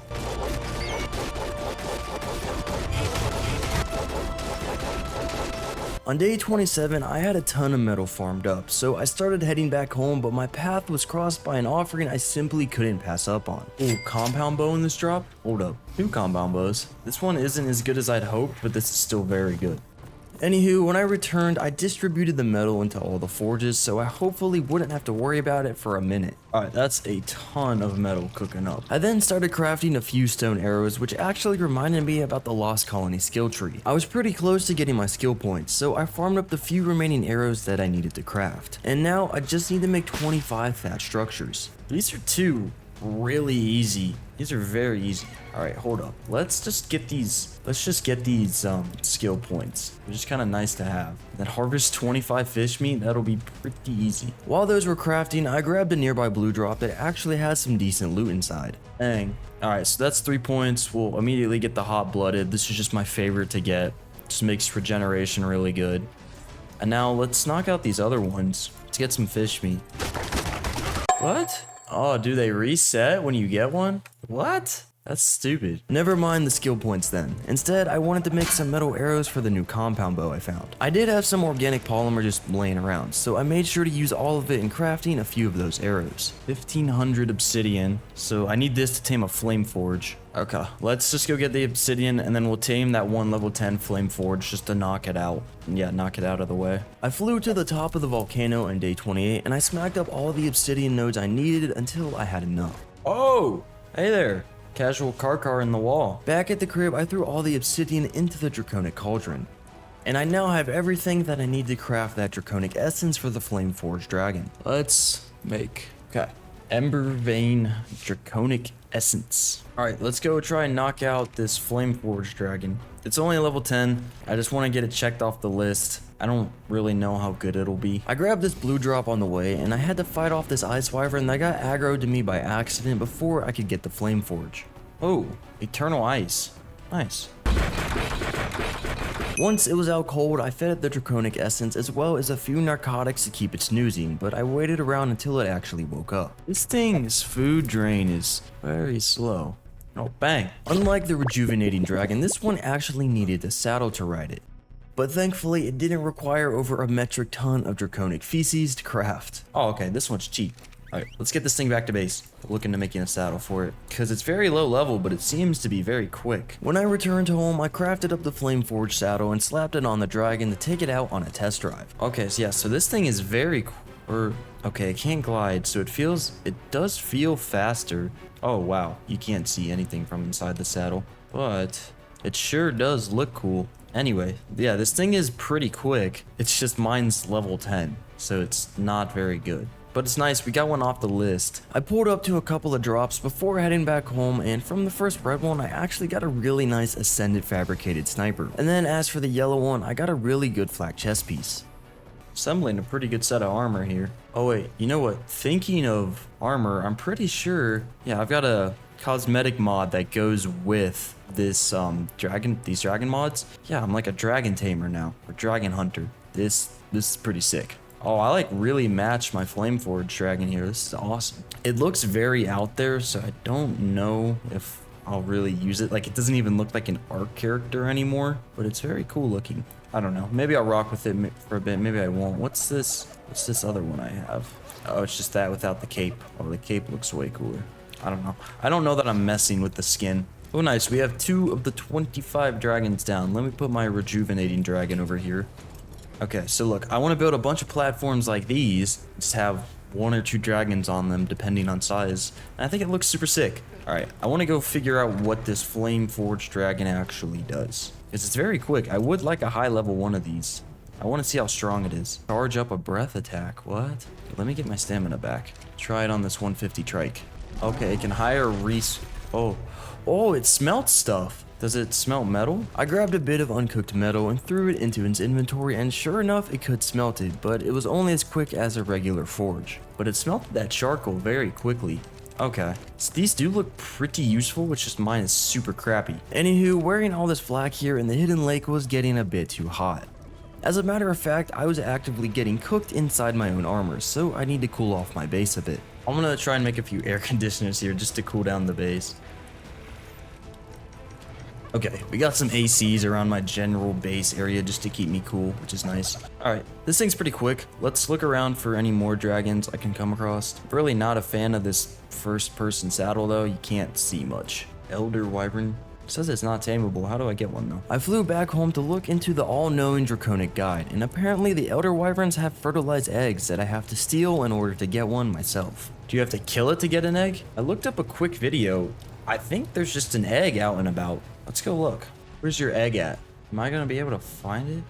As much as I liked being on a somewhat quick dragon, every time I switched over to first person to take a closer look at something, my view got even more obstructed. This saddle has a really weird box type thing your character's in, so I decided to fly back home and hop on the other dragon. What's that dragon? Hydro dragon? So that thing, I'm sure I've got the eternal ice crystals, you just get those from killing ice wyverns, draconic bones. Okay, so this isn't too far, so that knocking that out would definitely be a challenge. I would have to get it trapped. I was still on the lookout for the Elder Wyvern's egg, but that's when I spotted a Draconic Lightning Wyvern, and those are tamed pretty cheaply. They just tame on the basic Draconic essence, so I flew back home to cook one up. Need mayhem berries. These are just going to be harder to knock out than it is to make the essence. A little bit of lawn mowing later, I made the 2 Draconic essences, and I restocked on Trank arrows before heading out again. Now, I didn't go straight for the Lightning Wyvern, instead I flew towards the snow, and there I found a new type of dragon that I haven't seen yet, as well as something actually worth taming. Burn it, Wyvern. What? Chaotic crystals. See, I don't even know how to get those. Oh, 145? Oh, I can tame that. That would be so good to get. I tried to shoot it once off the back of my dragon, but I decided I would save myself the headache and just go back home and cook up some sort of a trap. I have 2 behemoth gates. This is going to be very important to get though. How do I make a wyvern trap? Okay, I've quickly looked up a wyvern trap on YouTube, and I need 10 stone pillars, 2 stone ceilings, 14 sloped stone walls, and then 28 stone quarter walls. Alright. Let's get to farming those. Shouldn't be too hard since I have a Dodic and a beaver. Alright, I have everything for the trap. Let's go assemble it somewhere safe. Flying back, I actually spotted a level 120 Flameforged dragon at the volcano. And I even flew up to grab a yellow drop that hooked me up with a bunch of metal structures as well as a nice pair of scuba flippers. Anywho, I decided to set up the wyvern trap right here on top of the volcano. It's a large flat area and I can always just lead the wyvern up here and it's really going to be safe from everything else on the arc.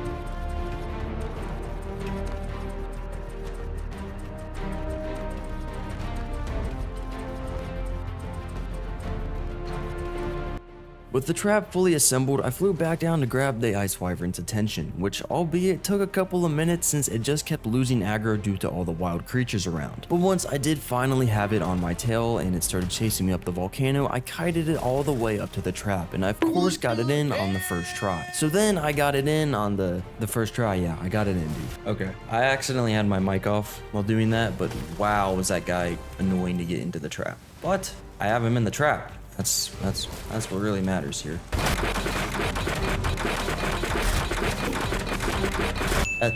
Oh, perfect. It like falls out of the trap too. So this is essentially just, I think, an ice wyvern. 44 in the health, 27 in the...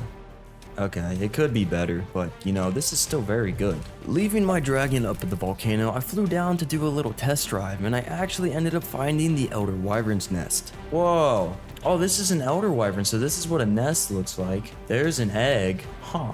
That thing is giant. I kind of just want to steal it. Let me level up this wyvern, get some stamina into it so I can actually outrun that thing. And then I'm definitely stealing that egg. Oh, ancient draconic ancestor. Whoa, okay. Anywho, I killed a couple of creatures for some experience before flying back to the nest. I then waited until the elder wyvern distanced itself a bit before landing inside the nest and running up to the middle where I thought it would just be a fertilized egg that I could grab.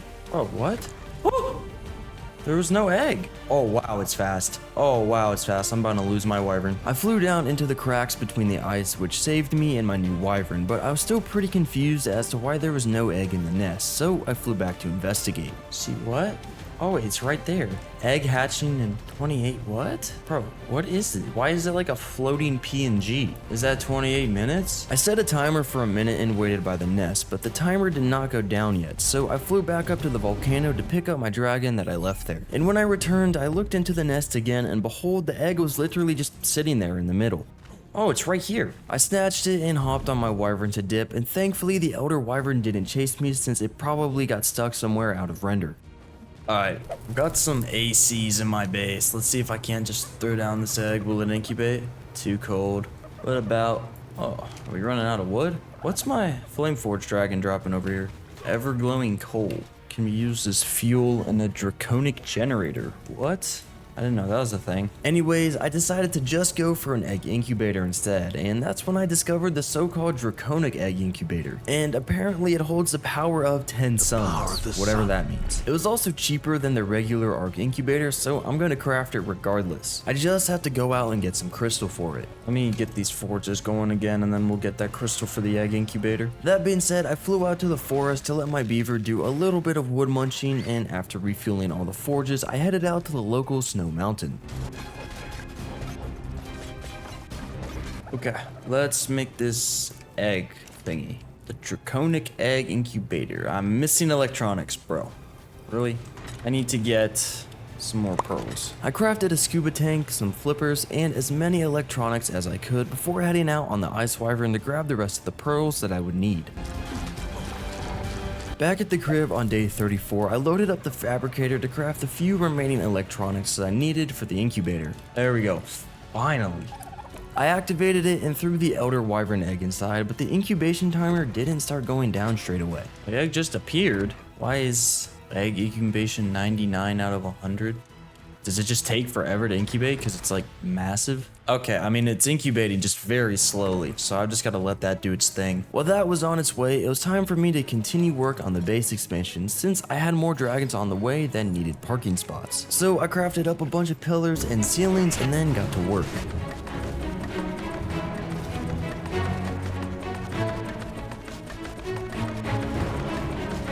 The base expansion continued into and throughout day 35, with my beaver putting in a lot of overtime in lumberjack duty since the whole base was, made out of wood. Okay, I've done a big expansion here. As you can see, bunch of platforms, added some bigger ones for these bigger dinos, which is always nice. Definitely needed.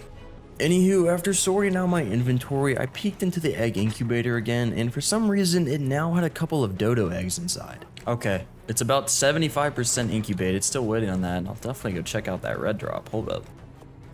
Minigun turret? How expensive is this? Oh, I'm demolishing that for resources. Demolish this grill as well, I don't need to by any means. The egg was getting pretty close to being fully incubated, so I stuck around the base for the time being, doing some more chores like parking my dragons on the platform and grabbing nearby drops for free loot. Okay, so the check mark means it's ready. Oh wow, this thing's already massive. 25,000 health! It only requested a mere Amar berry for imprint, so I fed it and that boosted the health all the way up to 35,000. What does this eat? Baby food? Wyvern milk. Huh, okay. Surely it'll grow up before it starves, right? This thing is going to be massive though. I don't think this will fit on my platform that I made. Yo, who are you? Yo! The elder wyvern fully matured in the morning of day 37, so of course I immediately hopped on it to test it out. Holy, what are these? What are these controls on my screen? Okay, hold up. I want to see what these attacks are. Stomp? Breath? Oh wow. Oh wow, that does a lot of damage. Okay, chill. Tail swipe? Ooh. And then roar is Q. Whoa. I was a bit disappointed with the speed at which this thing flew at considering its size. And the fire breath attack also wasn't that strong. Oh, I hit the Bronto. Not good. How much does the tail swipe do? The answer is not much. So I stomped the ground a bunch of times before taking off to distance myself as the wyvern was really low on health and the Bronto was low-key messing me up. Okay, yeah, I've just gotta let this thing heal for a while, man. Wow, it just shreds through stamina. Okay, so it kind of fits. I mean, I can land on the platform, it's just way off the platform. Okay, this is cool though. We're slowly accumulating more dragons. Alright, I think it's time we go keep scouting for wyverns. I have another just normal draconic essence here, so I think I'll look for like a fire or a lightning wyvern. They're just normal wyverns, but I've got the trap set up and it'll be pretty easy. Ooh, a 145 flame forge? Ooh, that would be cool to tame. And after a bit of flying around the snow, I spotted a level 135 poison wyvern, so I decided that would be my next tame. I aggroed it by flying into its personal airspace and then kited it all the way up to the volcano so I could get it trapped on the first try. Bang. This trap is so good. With the wyvern trapped, I flew back home to grab some narcotics, and when I returned, I actually got to trinking it out.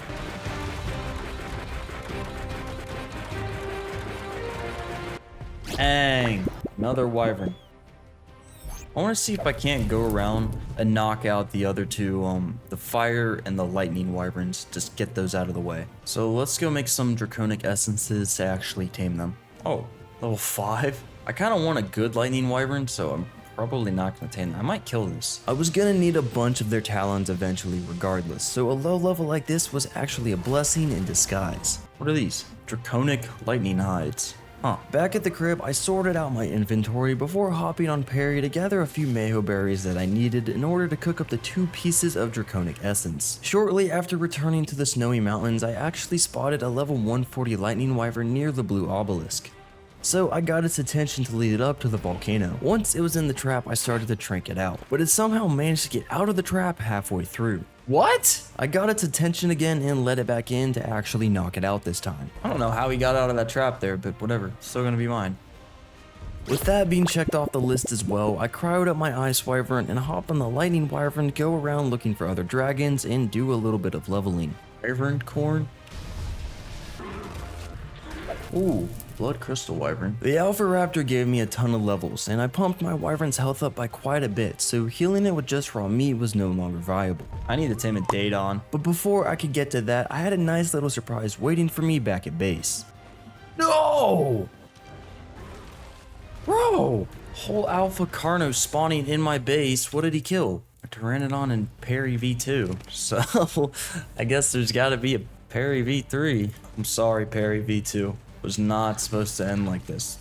Wasn't supposed to end at all, really. Back to the Daedon though. I grabbed a few stone structures and I constructed a simple 2x2 trap before hopping on the Ice Wyvern to head out and find me a decent level pig. Ooh, 150 Daedon. Cannot pass up on that. I dropped it into the trap and then shot a bunch of arrows at its toes to get it to go asleep. And while that was taming up, I killed a nearby Bronto for more prime meat since the rest would spoil before the pig woke up tamed. And I really do not want to tame this thing on raw meat. On day 40, I flew out to a yellow drop that landed nearby, and inside I found a whole metal behemoth gate as well as a few other metal structures. Oh, metal behemoth gate? That's some free resources, that's what I'm talking about. I flew back home to demolish it and store the resources away, and I force-fed my lightning wyvern a bunch of raw meat for a decent little bit of healing before the Daedon actually tamed. And I also crafted a saddle for the Daedon so I could get the healing as soon as it woke up. Okay, it's been a minute between recording sessions. What am I doing? So I'm taming a Daedon. I low-key forget what I'm doing. Am I healing up my lightning one? Surely that's what I'm doing. I then remembered that the rejuvenation dragon also had healing capabilities. So I brought it around with the lightning wyvern and breathed fire on it. Oh, that did heal it. Oh, this is better than the Daedon. Oh, it's healing it so much. How did this slip my mind? This is so good.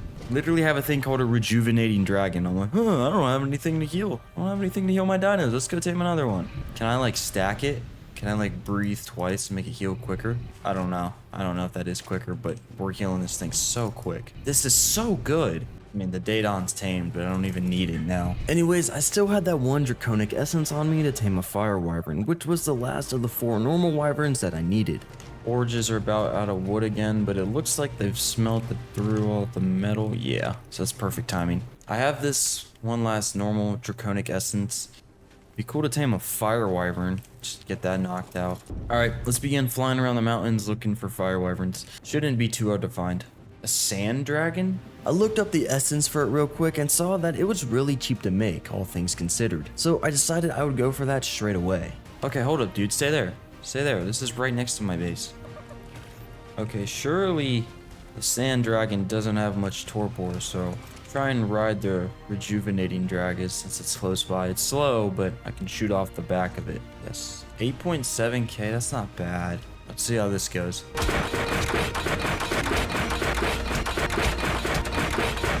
The sand dragon wasn't that fast, and it also didn't fight back, so trinking it out was actually a walk in the park. It was only when it came to actually feeding it that I ran into a small issue. My accesses? Hello? What? Alright, can y'all chill, please? Alright, man. What is this? I know it said it was a passive tame while I was knocking it out, but I didn't think it actually was. Okay, let's do some research here. Looking at the all-knowing book of endless dragon wisdom, I could clearly see that the sand dragon was a knockout tame after all, so the awesome Spyglass was wrong. Sand dragon. No, see, they're tamed by knockout. So I hopped on my lightning wyvern this time and I flew back to try and find the sleeping dragon again. Also, like, where did it knock out? Oh, it's right here. I had to harness my greater powers to try and dig underground to access its inventory, but even that didn't work. Is the rock the issue? What? What gives? Okay, I looked up a video and the guide says it's a knockout tame, but the video's like the dude just walked up to it and then fed it like passively. So let's like build a trap around this, I guess, while it's out, and then I'll just try and tame it from there. Let it wake up. I marked the spot on my map so I wouldn't lose it again, and I packed up a Yudi that was starting to get too close to me. Oh, I got skill points. Alright, what do I want to put these in? 30% imprint on stuff would be nice. They'll do like an extra 10% of damage and take less damage. But the experience would be nice too. Screw it. Experience is easy to get. See, what is going on over here? Another 145? Oh, why can wyverns be fear ward? Oh, wow. They do a lot of damage. Anyways, I took care of the Udis and their gang before flying back to base to grab a few structures that I could use to box the dragon in. You know what, making billboards might not be a bad idea. When I returned, I quickly blasted a wild Daedon so I could get to setting up the trap around the dragon in peace. Bang. Okay, surely it's trapped. I just gotta wait for it to wake up. While waiting for it to wake up, I had to make sure to keep the area around me safe, since of course this is the snow, and it's known for being a constant war zone. I really need to get imprint on something, man. Like, these wyverns just don't have saddles. They just get slapped around. So while I'm waiting for this to wake up, I'll go heal it. And when the wyvern was fully healed again, I flew back to continue the long wait. And basically the entirety of day 43, I just sat in place, watching the torpor slowly but surely drain down. Okay, it is about to wake up. Rise and shine. Oh, I thought it just walked out. Okay, you just feed it. Okay. Well, that was easy. Oh! Do I have a breath attack? Oh, I do. Oh, it lights him on fire. Alright. You can go in cryopod. I want to test out this sand dragon. So it kind of feels like the rejuvenating dragon. Just like flight-wise. It can dive. Shoot off the back. So what's the deal here? What's the special ability? Is it just the fire breath? Looks like it. Let's go back to base and look into the draconic thing. I want to see if there's anything I'm missing to this. Because otherwise, if this is all it is, I probably really won't end up using it. It's kind of just a weaker dragon, and I'm past that. Like, if I want a smaller dragon that's kind of slow, but I can still shoot off the back of it, I'm just going to use the rejuvenating dragon. It's just better. That being said, when I returned back to base, I did some quick parking with the dragons before crafting a bunch of trank arrows again, as I still wanted to tick that fire wyvern off the list. I did also have a peek into the Lost Colony skill tree milestones page again to see what new missions I had for extra skill points. I might as well get these points. These are really easy. Hold up. I emptied the beaver's inventory so I could take it out and into the forest, and I could munch up the 1,000 wood and thatch that I needed for the first 2 missions. That's that done. Now let's get the thatch. Alright, there's the thatch. And then might as well craft a bunch of wooden structures that I'm eventually going to need for a base expansion. Alright, there are my skill points. Now let's get the experience killer. Flying back home, I spotted quite the cursed sight. A purple drop floating above my base at quite the altitude, probably due to the fact that I disabled a setting which prevents me building near drop locations. It's probably because I'm built down there. Tweak the drop out. I don't need this. I should make a few more boxes. Alright, now let's go finally find a fire wyvern. If I can, I would like to tame a high level. And just when I thought I wouldn't get distracted anymore, I looked into the milestone page again, and lo and behold, the 3 set of missions I saw were just as simple as the ones I just completed. Dude, I could do this real quick. I keep getting distracted with these missions. I'm like actually liking them. Look, there's a baby right here. I killed that and a few more creatures for prime meat I needed for the next mission. And now I only need to tame a Dilo, so I flew out to the beach. Got a red drop over here as well. Wow. Might as well go check this out. Unfortunately, the drop ended up despawning in my face, but I did see a level 152 Elder Wyvern. Who's this? Bloodstorm Dragon? Oh, it's just destroying everything. Where's your nest? It didn't look like the nest was here, so I left it for the time being. Hopefully, it would eventually spawn in and I could get a really high level Elder Wyvern. Alright, where's a Dilo I can tame? Feel like I'm back in the Bob stage. There we go. Let's take care of the area first. I took out one of the Dilos and then tried shooting a trank into the other one, but that killed it instantly. So I had to walk down the beach to find a new culprit. There's an Alpha Rex right there. No, that's just a Red Rex, never mind. Oh, okay, you can make saddles for them. Oh, they're cheap. You can make saddles for the wyverns. Oh, they're so cheap. That's great. Hold up. Let me tame this Dilo, and then we're going back to base and saddling up all of our dragons, because that'll make them way stronger. This time, I made sure to shoot the Dilo in the tail instead of its dome, so it actually went to sleep temporarily, unlike the permanent one of the last one. And one piece of prime meat later, I finished the last milestone of the bunch, giving me another 3 skill points to work with. Alright, I don't really need this Dilo, so I'm just gonna leave it here. What can I do with these skill points, though? Oh, this is really good. Let's get this. I'm gonna need to do another one if I want to keep upgrading it, but I can make my first attack do basically 50% more damage if I upgrade all of it. Let's go get the saddles for these. Back at the crib, I looked into the Draconic Shrine, and I crafted the Lightning Wyvern saddle with just a little bit of hide, fiber, and chitin. Does it actually put a physical saddle? Like, can I see it on the Wyvern? Oh, it does! That's sick! And an extra 50 armor, that's awesome. Alright, let's lock in Tame a Fire Wyvern. I've been saying I'm gonna do that for like days now. Just need to find one. The first one I found was a level 110, which wasn't bad at all, but I really want to get it close to if not max level. Fire Wyverns are super strong, and I'm probably going to use it over my Lightning Wyvern. So 150, it's like, is it stuck? 24,000 torpor. Ooh, it's got 28 points in the melee. Ooh, this thing could be really good. I need to tame this. I first had to dogfight another lightning wyvern just so it wouldn't cause issues later on. Whoa! Dude, I tabbed out for a second. Alright, well, it's out. Oh, wow. That didn't feel good. It was quite the travel over to the volcano, but I made it without any issues and got it in the trap on the first try. I shot it once with my crossbow, but after taking a quick look at the stats of the wyvern, I had a pretty decent chance of actually killing it instead of tranking it out. No, it'd be too close. I probably would kill it.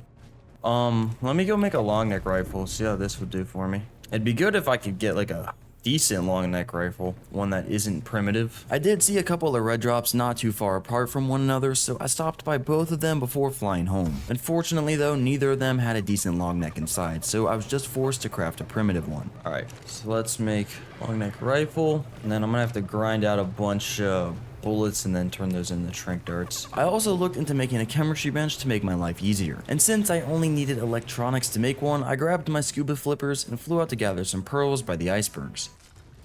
Oh, that's not silica pearls, that's a perlovia. Okay, there's no pearls here. I don't want to tame an angler. It's a lot of work. Maybe I just tame an itchy and go to where the pearls are, collect them by hand. I grabbed all the pearls I could find here, but I still didn't have enough for the chemistry bench. So I had to go down into the deep ocean whether I liked it or not. So when I returned back home, I queued up as many electronics as I could make. I then crafted an ichthy saddle and flew down to the beach. I then packed up a couple of rexes for prime meat and fed that to the first ichthy that I actually found. Heading back out towards the snow, I stopped by a red drop, and inside I found a few electronics. So I quickly dropped those off at base and then flew out to the red obelisk so I could throw out my dolphin and swim down to the spot that I like farming pearls at. Woohoo. Alright, that should be enough pearls. When I returned home, I queued up the rest of the electronics and a little bit of spark powder. And I then grabbed my Anki to do some farming in the meantime. There we go, there's the chemistry bench. Okay, where can I throw this thing? I think right there will work. Alright, let's start farming up a ton of spark powder and gunpowder. I sure do have the charcoal for it. Yeah, look at this. Alright, let's start making bullets. And of course, I would also need more narcotics for the actual darts, but I first had to grab the loot from this blue drop landed right here. Oh, some free tax coming from a drop. Chemistry bench was definitely a worthwhile upgrade. This is nice. Alright, now let's get to the narcotic production. So I think you all know what that means. Time for some good old-fashioned lawn mowing, except where's Perry? Wait. Oh yeah, I forgot Perry V2's dead. I mean, I could farm with an Anki. How good is this? I mean, it's doable.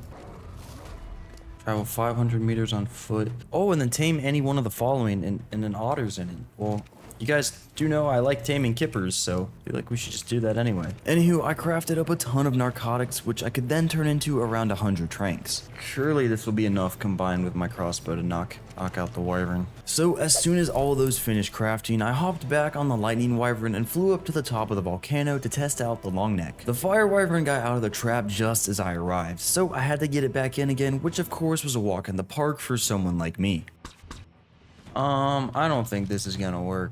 I need a better rifle, man. I think I just have to look for a better long neck rifle. The first few drops did not bring me any luck though, and I can't just keep delaying taming this fire wyvern until I eventually find the one lucky drop with a good long neck in it. Alright, I really don't know what I'm gonna do about this wyvern, because it doesn't have enough health for me to shrink it out. Unless... yeah, boy.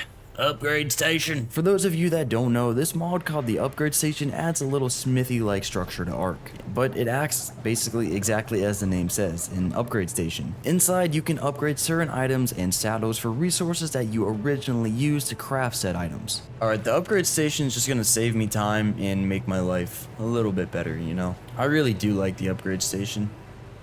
So I loaded it up with a bunch of metal, wood, and hide, and then upgraded the rifle all the way up to ascend it with 352 damage. Alright, here we go. We got a much better long neck. Let's go drank this thing out. There we go. That's better.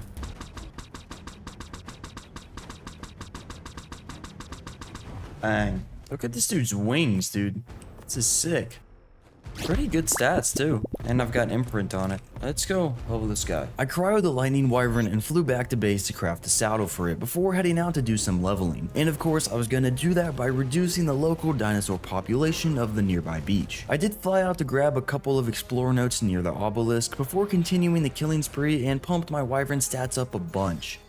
Yeah, okay, this wyvern's a lot stronger than my lightning one, so I think I'll be using this guy from now on. Okay, I would really like to get this last goal here, so I can finish off this ambushing strike, because it's really strong. So I could tame a parasaur. I did want to get me a Kipper originally, but there were parasaurs everywhere, and they were a lot easier to tame. So I snatched one up and carried him back home to knock him out. Oh, there's a Drakyros right over my base. That's not good. Anywho, I fed the parasaur some maho berries and then flew out to retrieve a red drop nearby. When I returned, I waited around for the parasaur to wake up so I could name it Perry V3, hopefully the last successor of the family. Perry V3. Let's upgrade these skill points. I also used the rejuvenating dragon to heal up my fire wyvern. Okay, wyvern is fully leveled and healed up. This thing is strong, and these wings look so cool. Look at my dragon collection so far. Doing pretty well. Alright. Let's go search for another dragon to tame. There was this polar dragon pretty close to base, but its essence required 15 of each wyvern's talon as a couple of eternal ice. Okay, this thing's pretty weak. I'm gonna kill this. I flew back to base and I had a quick look through of the Draconic guide as well as the cauldron, and I saw that this skyward draconic essence was pretty cheap to make, only needing 25 dino eggs. What eats skyward essence? A worm. Now that Drakyros that was flying around my base was getting really close now. So I decided to do a little bit of research on them and find out if they're actually chill and a passive tame like the awesome Spyglass suggests. So, all the dragons that I've tamed so far are from the Draconic Chronicles mod, just the base one. So I want to hit a pause on the Draconic Chronicles dragons and I want to tame, like, there's a 140 Drakyros right over my base. I need to tame that. So I watched a little tutorial, and how you tame it, you first have to get this fish bait, which costs 5 raw prime fish meat, and then 1 extraordinary kibble, which is very expensive. That's really going to be the hard part. Anyways, you feed it this, and then it lets you like ride it, and then you just go taming it from there, doing attacks or dives or whatever. So anyway, the extraordinary kibble is definitely the hard part. To cook up such an exquisite meal, I would of course want to upgrade straight to an industrial cooker. Luckily, the only thing that I was missing for one was some polymer. So I crafted up a bunch of clubs and headed out to the snow to conduct business with the penguins. Okay, where are the penguins at? Got some oil here, I might as well get this. Well, that's not good. It's looking like all the penguins here have been slaughtered. Oh, here we go. And this isn't much, but it's a start. Oh, you idiot! Oh, dude. Why were you on neutral? There's no way you just ate all of those. I would have gotten so much more polymer if I hit it with my club. Fortunately, I did find a few more penguins around the forest, so I smacked those up for a grand total of about 80 polymer. I don't know, I might just craft the rest of the polymer. Can't be bothered to look for penguins. Oh, he's right on my base. Surely he's got to be passive, or else he'd be messing me up right now. Well, hello. How are you? Definitely looks like a certain dragon from a certain franchise, but I won't say what. Anyways, I threw the polymer into the fabricator, but to craft the rest I needed to farm obsidian as I was basically all out of it. Well, looks like I need some more obsidian, that's for sure. Let's take the Arginanki. Let's go get some more obsidian. Better than looking for penguins. On my way back to base, I came across a yellow drop, and inside I found a few pieces of Lazarus chowder. And that's actually part of the recipe for the extraordinary kibble, so this was definitely a nice find. Back at the crib on day 52, I queued up all the hard polymer I would need before sorting out my inventory, as I had to go out and tame a specific dino for the egg it lays. Okay, so that's cooking. I know I need Udies. I need Udi eggs, because that's one of the dinos you can make extraordinary kibble with. So I think let's take out the rejuvenating dragon, because I can shoot off the back of it, and then we'll just go try and tame some low-level Udies. I eventually found this level 60 Udi fighting a level 150 Bronto, so I helped it out by shooting the big guy with my bow a bunch, then getting to actually tranking out the Udi. Alright, that's asleep. I then got some prime meat for it, fed it, and headed out to look for a low-level female as well.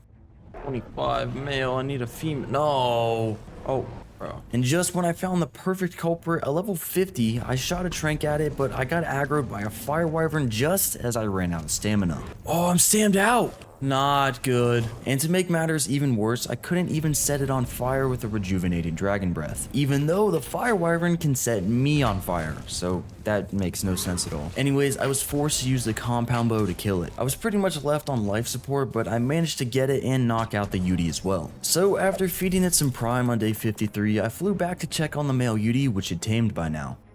I did make a stop back at base to craft and place the industrial cooker down, so by the time I got back the female Yudi had also tamed.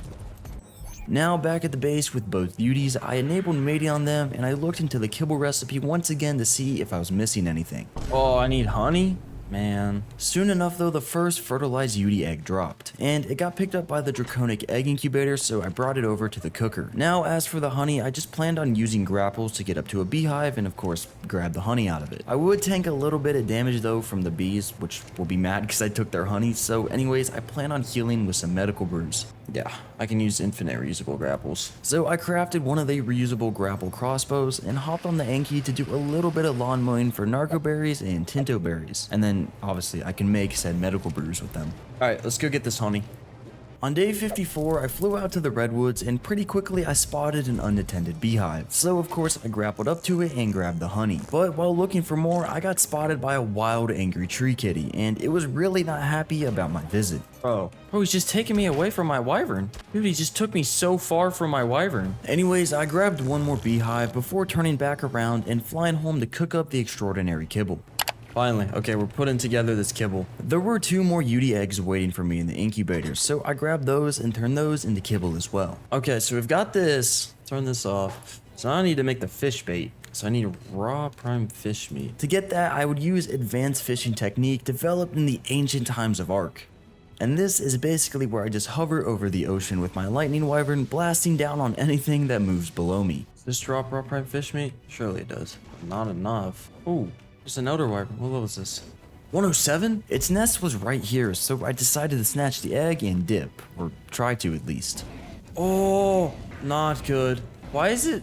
I swear this one's way quicker than mine is. Am I gonna be able to get away from this thing? Why is it so much faster than me? There's like nowhere I can hide on the island. There's like no big caves I can fly into. I flew into the redwoods as the elder wyvern was really big. So here I had the best chance of it getting stuck on the trees, and sure enough it actually seemed to have worked and I got away. Did I get away?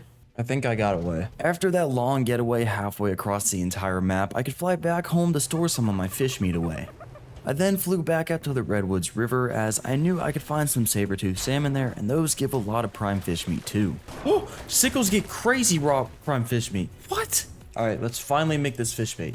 Okay, I'm ready. So you can pull out the fish bait and then, this is funny, you just have it in your hand. Looks pretty cool. So I need to go find that Drakyros. Where did it go? Surely it shouldn't be too hard to find. They kind of stick out like a sore thumb. It's definitely around the hidden lake. Has to be. Let me just go get one of my smaller dragons. That'll be easier to fly through here. Oh, here it is. Here it is. So I think I have to wait until it lands, which it soon did. So I parked right by it and hopped off to pull out the fish bait. I then simply dropped it on the ground before the Drakyros and he ate it right away, allowing me to hop on. Do I ride it? Yes. Take off. So I need to look out for his desired charge. Huh? Whoa, dude, this is 180, 148. Okay. What? 25? What? How did that work? Not exactly sure why I got thrown off there, but I fed it another fish bait, then hopped on the back and just tried again. 136? I'm so confused. Also, oh, I tamed it. What? Okay. Well, I tamed it. I'm not gonna lie. Like, if you asked me to tame that, I don't know how. I really don't know what I was doing. So it seems to be pretty quick, but oh, the camera is like weird on this thing.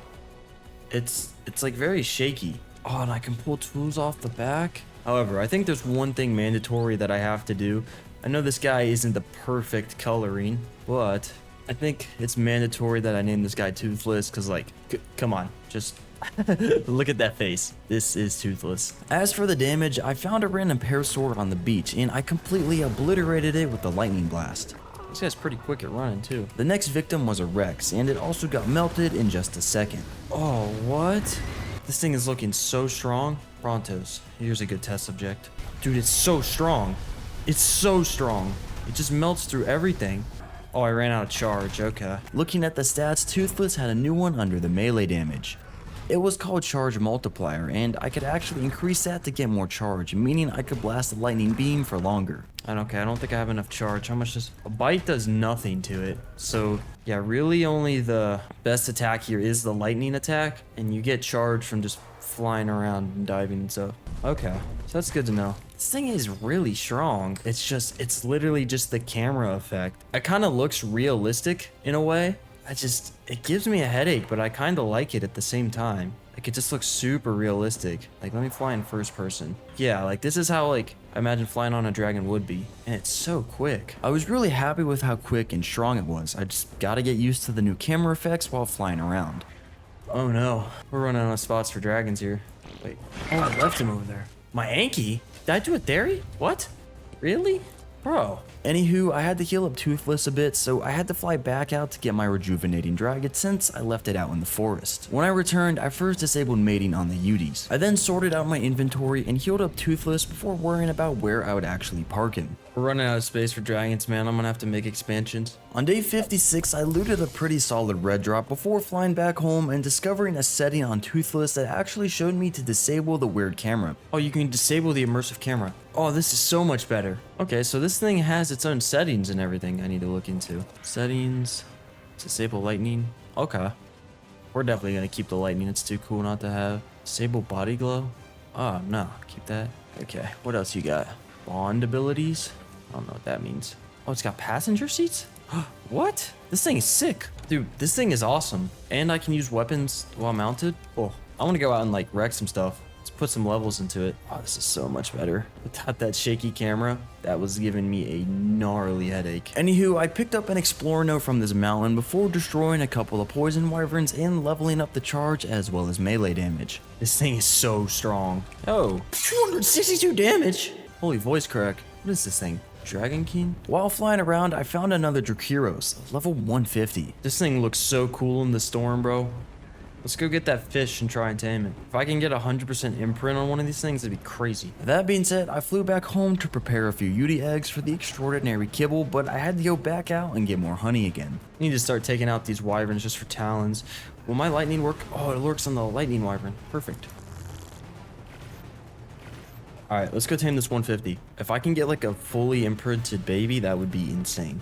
Where'd it go? While searching for it, I also discovered a new ability Toothless had, where he sort of spit a ball of doom and destruction out, dealing some gnarly damage. What did I just... Plasma blast? Oh, that's insane! Dude, that's so strong. I finally found the level 150 Drakyros again on day 57. So I waited around until it decided to land so I could feed it the fish bait and hop on its back. This time around I didn't get knocked off, but I managed to tame it right away with the first fish bait. Well, that was easy. I hope these are breedable. Anywho, I cryoed the newly tamed dragon and flew back home to breed the two, as you can indeed enable mating on them. I really just care about the good melee. Okay, these things do look pretty cool. Drakyros egg. Wow, okay, wait, is this gonna take a minute to incubate? Yeah, so the egg looks like it's gonna take a solid few minutes to hatch up. So in the meantime, I could focus on other things, such as new parking spots for my ever-growing dragon army. In the meantime, I think it's time for a base expansion. Running out of room for these dragons. I think I'm just gonna build a bunch of smaller platforms, because even the bigger dragons fit on them. That being said, I crafted as many pillars and ceilings as I could, and I then brought my beaver out to do a little bit of farming so I could get to expanding.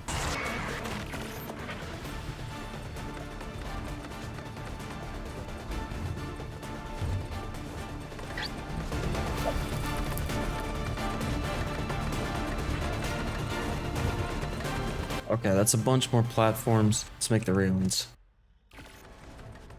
Okay, that's a bunch more platforms created. Let's move some of these dragons farther back. With my dragons all parked, I cryoed the Drakyros and grabbed the purple drop and then annihilated a wild Trudon that somehow wandered into my base. And I did get this artifact pedestal from said purple drop, so I placed it on the bridge connecting my base to the dragon platforms.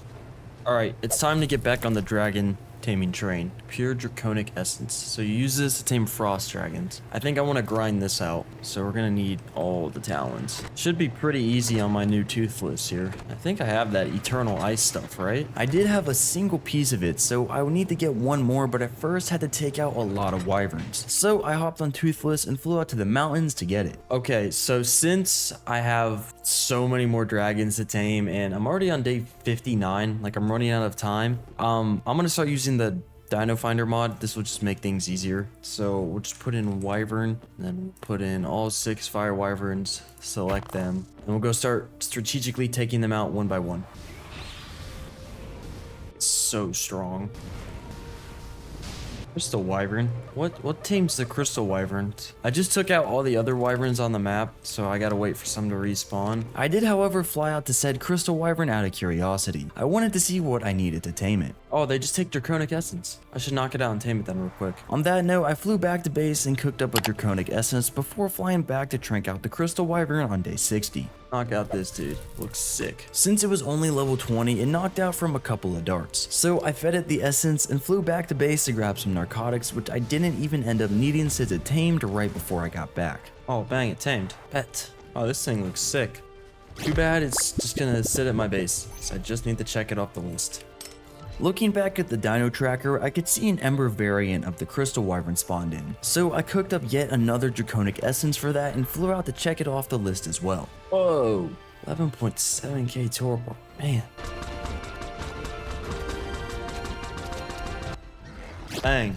Ember Crystal Wyvern checked off the list. When I returned home, I healed up Toothless with the Rejuvenating Dragon and then threw the Ember Wyvern out on the platform. Then of course after that I went back out to hunt down more regular wyverns for their talents. But that's when I came across this Inferno Wyvern again, which needed Chaotic Draconic Essence to actually tame, made with 30 Chaotic Crystals. How do you get Chaotic Crystals? There are still plenty of dragons that I'm yet to kill, so for the time being, I let this be a future problem for a near future me, and I continued on the wyvern hunt. Flying back to base, I grabbed a red drop, and inside I found an okay Ascendant Pump Shotgun. Anyways, as I arrived at my base, I saw a Flameforged dragon just chilling above my stuff. So I of course had to blast it straight away because you all know how much we appreciate uninvited guests at my base. Dude, thankfully he wasn't going for my base immediately. Oh, you are getting too close. Anywho, while waiting for more wyverns to spawn in, I looked into the all-known Draconic Guide, and turns out chaotic crystals drop from the crystal wyvern variants. Well, the thing is I tamed the crystal wyverns, so I can't tame that. What other ones can I tame? Sanguine elixir? Or sanguine essence? Dino leg? How do you get those? A quick look into the guide revealed the way to get these dino parts is pretty sinister in that I need to sacrifice my own tamed dinos. Using Dino Murder Potion on your tamed creatures? What? The potion itself was really cheap to make. I just needed one single piece of spoiled meat. Need to use this on a tamed creature. I guess I'll use a dodo. That's it? Do I get more if I have a bigger dino? Okay, I don't need my Daedon since I have the Rejuvenating Dragon. No, you just get one. So I should just raise up a bunch of dodos to make this easy. No, it didn't get the good melee. This is a bad Drakyros. Alright, I guess... Whoa! I didn't realize I hatched the Elder Wyvern. Anywho, I brought it outside to start raising, and in the meantime, I made a new Parasaur saddle. This is so I could use Parry V3 to do some lawn mowing for the feeding trough. I then grabbed up a bunch of dodo eggs, which I had basically an infinite supply of thanks to the oviraptors, so I started hatching them. What? Where did you come from? Anywho, I threw out a bunch of dodo eggs and then claimed them all and waited until they raised up. Of course, this is so they could be sacrificed to the draconic gods, all in the name of progress, of course. This is a very tedious process, I won't lie to you. Not really a fan of this part of the mod. One batch of sacrificial dodo eggs later, I cleaned up the evidence left behind and actually renamed my RG to Kate. Anyways, I still needed some more dino body parts though, so I had to throw more dodos out to raise before I could finally get to extracting my own blood too, since you need blood packs for the essence as well. Okay, I have everything I need now to make, sanguine elixir. It took a while of just putting down dodos left and right, but you know, finally got it. So I do low-key forget what dragon takes this. Bloodstorm dragons. Okay. Alrighty, so let's look up Bloodstorm Dragon. There's 2 on the map, both 125s. Alright, let's head over and look at this one over in the Redwoods. Don't feel like trying to tame one on Carno Island. Although arguably the Redwoods aren't any less of a war zone either. Anyways, the wild dinos were actually the least of my concern once I actually saw the wild Bloodstorm Dragon stats, mainly its torpor stats. 50,000? 50k torpor is insane. I'm gonna bite it and see if I can't lead it up to my wyvern trap, see how that goes. Toothless was much quicker than the Bloodstorm Dragon, but I kept losing its aggro, so I couldn't really kite it all the way up to the volcano. Doing a little under 700 torpor a shot. It just keeps getting pulled back down. Yeah, and it drains quick. I'm gonna need more darts if I want to trank this out. I'm gonna have to build some sort of like a cage for it to trap it. Like, it's not crazy fast, but it's definitely not slow by any means. On my way back home, I stopped by a red drop that had a few stews inside, as well as a really nice Rex saddle, but I don't need that for this playthrough. Okay, there's the second Eternal Ice that I needed. I still need more Dragon Claws, but other Elder Wyverns all grown. I also just figured out the Elder Wyvern had a dive ability as well, but it wouldn't change the fact that they were just for show since they're really big and awkward to use. Alright, anyway, back on track here. I'm gonna make like a giant cage type thing. We're gonna see if we can't trap this. And a giant cage, of course, would need a lot of resources to craft, so the Dodic and Beaver had to do some overtime. Alright, I have the full stone cage built. Now on to the narcotics. I had a bunch of spoiled meat in my chemistry bench already, so all I had to do was hop on Perry V3 and mow the lawn a little bit before I could stock up on those and turn them into trank darts. Okay, I'm prepared. Let's go try this. You will see how this goes. It honestly might be easier to do this, the one on the Carno Island. Let's just go look. There it is. Oh, this one has 13 melee damage. Okay, I'm not taming it. I'll go tame the other. That being said, I flew back to the first one and I did a little bit of population control before I could start setting up the cage.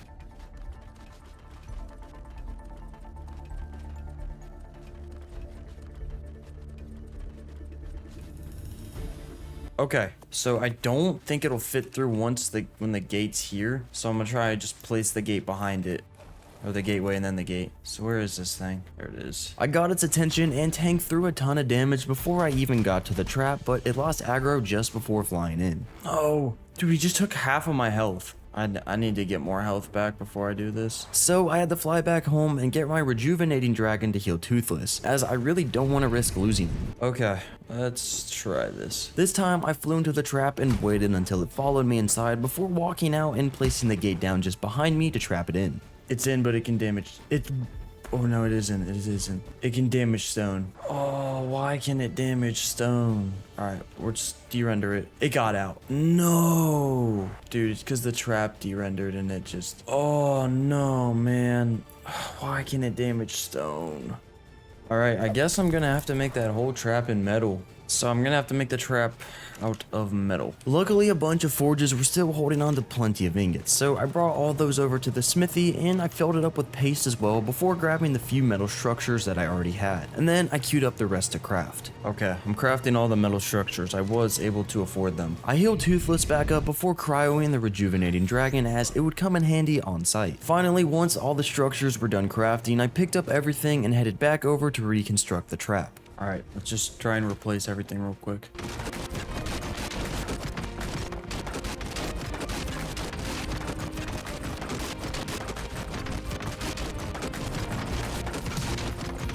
Before I could get to replacing the ceilings though, I got aggroed by the dragon, so I had to act quickly. Oh! Hold up. I dragged the gate onto my hotbar and went inside to trap the Bloodstorm Dragon in as well. I then placed the gates down behind me and locked it in. Okay, it's in, I just have to replace the ceilings. But first, I threw out the rejuvenating dragon to heal up Toothless since he lost half of his health again. Anyways, once healed up, I landed on top of the cage and quickly replaced all the ceilings with metal, securing the Bloodstorm Dragon. Okay, great. We got it, we got it, we got it. Okay, now let's get to tranking this thing out. This thing is basically like a flying Giga or flying car.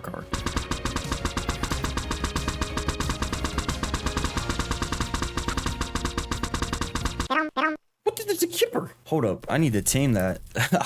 This is the focus though. Go to sleep, go to sleep, go to sleep. Yes! I immediately fed it some narcotics before giving it the sanguine essence. Dude, this thing's gonna be a beast, I know it. 70,000 health. I kind of think it's probably like a Giga or Karkar. I feel like it's gonna lose stats, but it's still gonna be ridiculously strong. Okay, it only tamed out at 187. Yeah, see, it lost health. Lost melee. Let's pick up everything here and then let's go test this thing out though. With the whole trap fitted into my back pocket, I looked into the Ingram page as I actually needed a saddle to ride this thing. Okay, let's put this guy in a cryo and get back to base. Who is this? Stroll on up. Why don't you? Hold up, I also forgot there's a Kipper over here.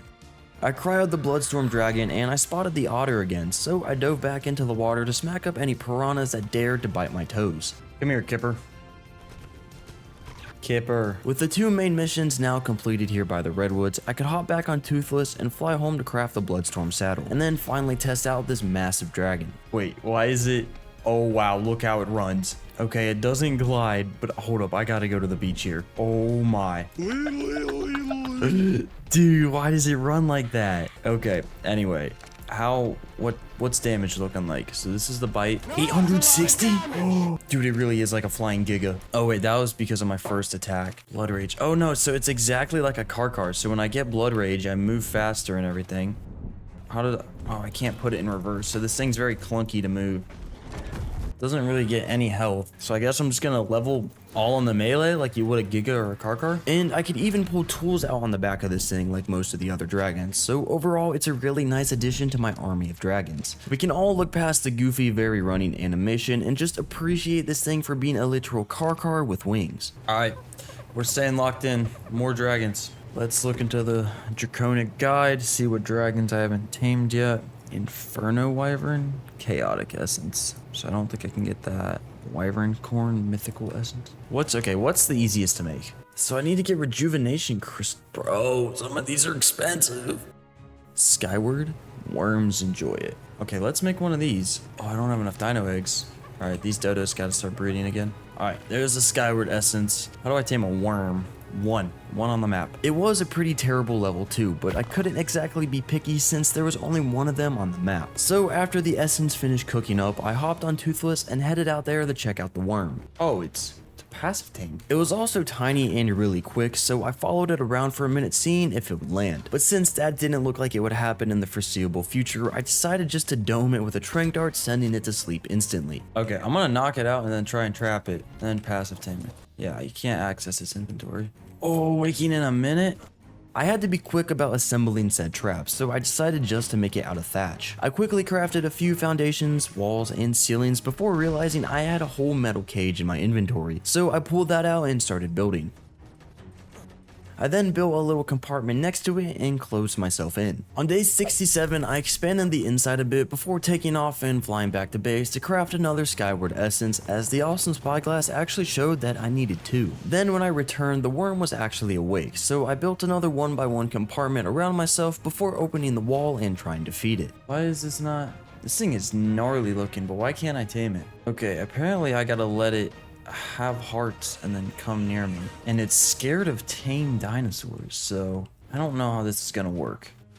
I hope I didn't cook it because I knocked it out. I enclosed myself in the metal box once more and I just waited around to see if anything would change, but since it continued flying back into the wall, I decided just to let it get out, and that seemed to have done the trick though, as this time it didn't fly away to Narnia. Instead, it flew right towards me as I put the Skyward Essence onto my hotbar.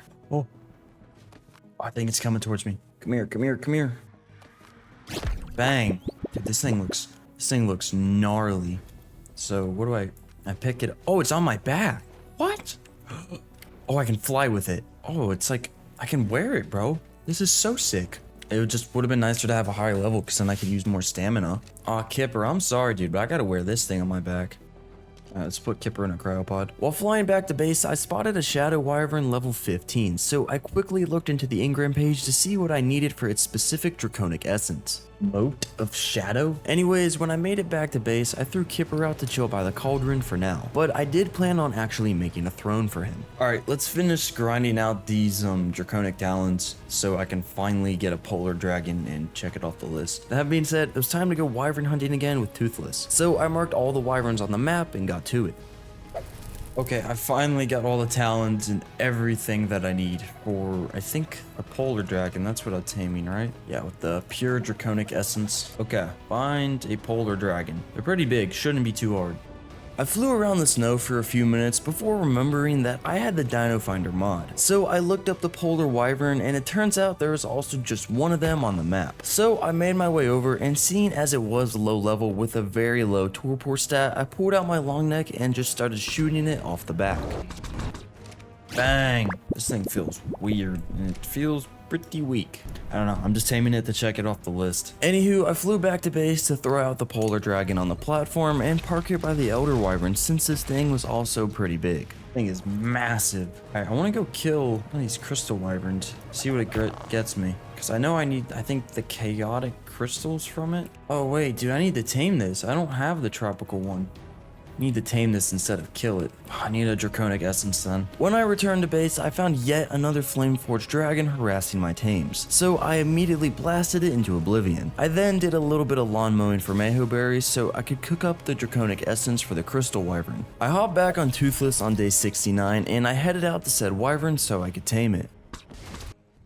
Okay, dude, this worm is really nice. I can just fly around my base.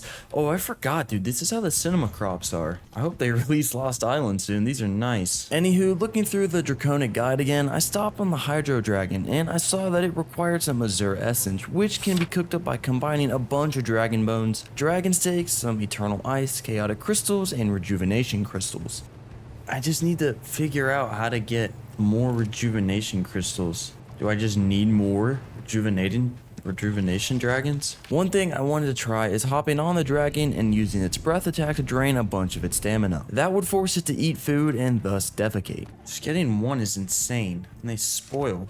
I mean, it's not crazy hard. Get them. Oh, I got more that time. Hold up.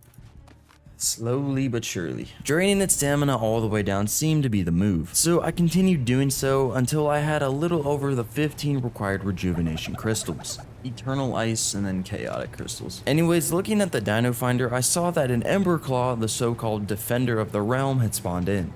And I couldn't find anything about taming it in the Draconic guide, nor could I find any Draconic essence that it would eat. So on day 70, I headed out to check it out and see for myself how I could actually tame this thing. Rob's egg went under 40% health. Surely I can get that with my new... Hold up. I can get that with my Bloodstorm Dragon, surely. That being said, I flew back home to swap over to my Bloodstorm Dragon, but when I returned, I saw that the Emberclaw was considerably faster than me, so I decided I would use Toothless after all, so I could run away if things went south. I'm not trying to lose this guy. When I returned, I got a solid blast of lightning in before getting set on fire myself, so I had to do some evading maneuvers to get away. My strategy was to distance myself far enough away from where it wouldn't breathe fire on me.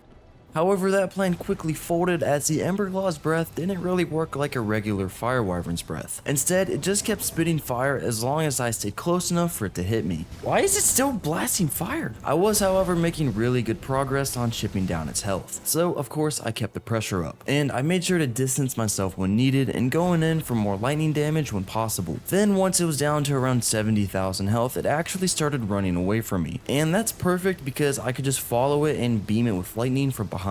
There's the egg. I watched it gracefully descend from the sky before snatching it up and flying back home to incubate it. Huh. Unfortunately, I couldn't get the imprint on this thing as it requested superior kibble, so I just let it grow up without imprint. Bang. Let's test this thing out.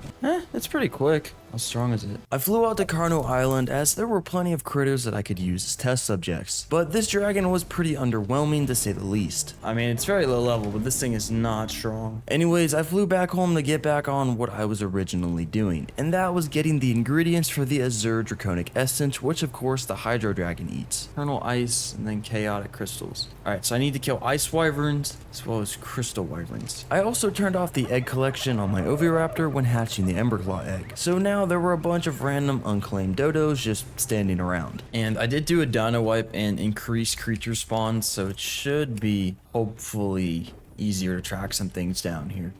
I need too many tributes and I have too little days to do it. The increased spawns definitely helped with the wyverns as there were loads of them around the whole map now, meaning I could just fly around on Toothless and wipe out as many as I needed. We'll need to tame a blood crystal wyvern. Speaking of blood wyverns, I actually found one. So I pulled out my long neck and quickly sent it to sleep before taking out the rest of the wyverns and flying back home. Back at the crib on day 72, I threw all the crystals into the cauldron to see my progress with the Azure Essence. And I also cooked up a draconic one for the blood crystal wyvern before heading back out to check on it. Bang, blood crystal wyvern off the list. That was the last of the crystal wyvern variants I needed to tame as well, so I can now kill all of them that spawn in for their crystals. And of course the ice wyverns were not safe either, as I still needed a few more eternal ice pieces as well. One more eternal ice. After getting the last eternal ice, I flew back home and finally cooked up the Azure Draconic Essence. So I marked the only Hydro Dragon that was on the map and headed out to check it out. Whoa, 43,000 torpor. Wow, how fast is it? It's pretty quick. Alright, I guess I'm just gonna use the same trap I used for my Bloodstorm Dragon. Feel like that's probably my best chance here. That being said, I flew back home to grab the metal structures and I healed Toothless up a bit before taking off again. Oh, it followed me all the way over here? Dude, lucky I left my base when I did, and it wasn't done chasing me either. I flew all the way down south to construct the trap, but I had to be quick since it was still actively flying towards me. Dude, this thing's gonna catch up.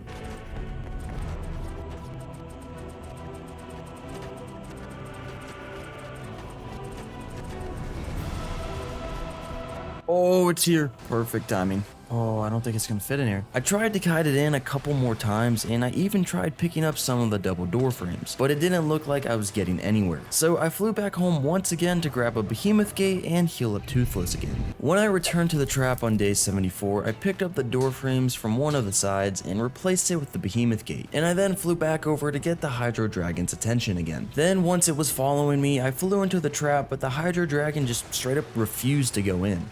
Since it was flying a little higher than optimal, it couldn't get inside the trap, but it also couldn't hit me with its breath, meaning it kind of just hovered above me doing absolutely nothing. So I decided just to start tranking it out and see if I could get it to go to sleep in time.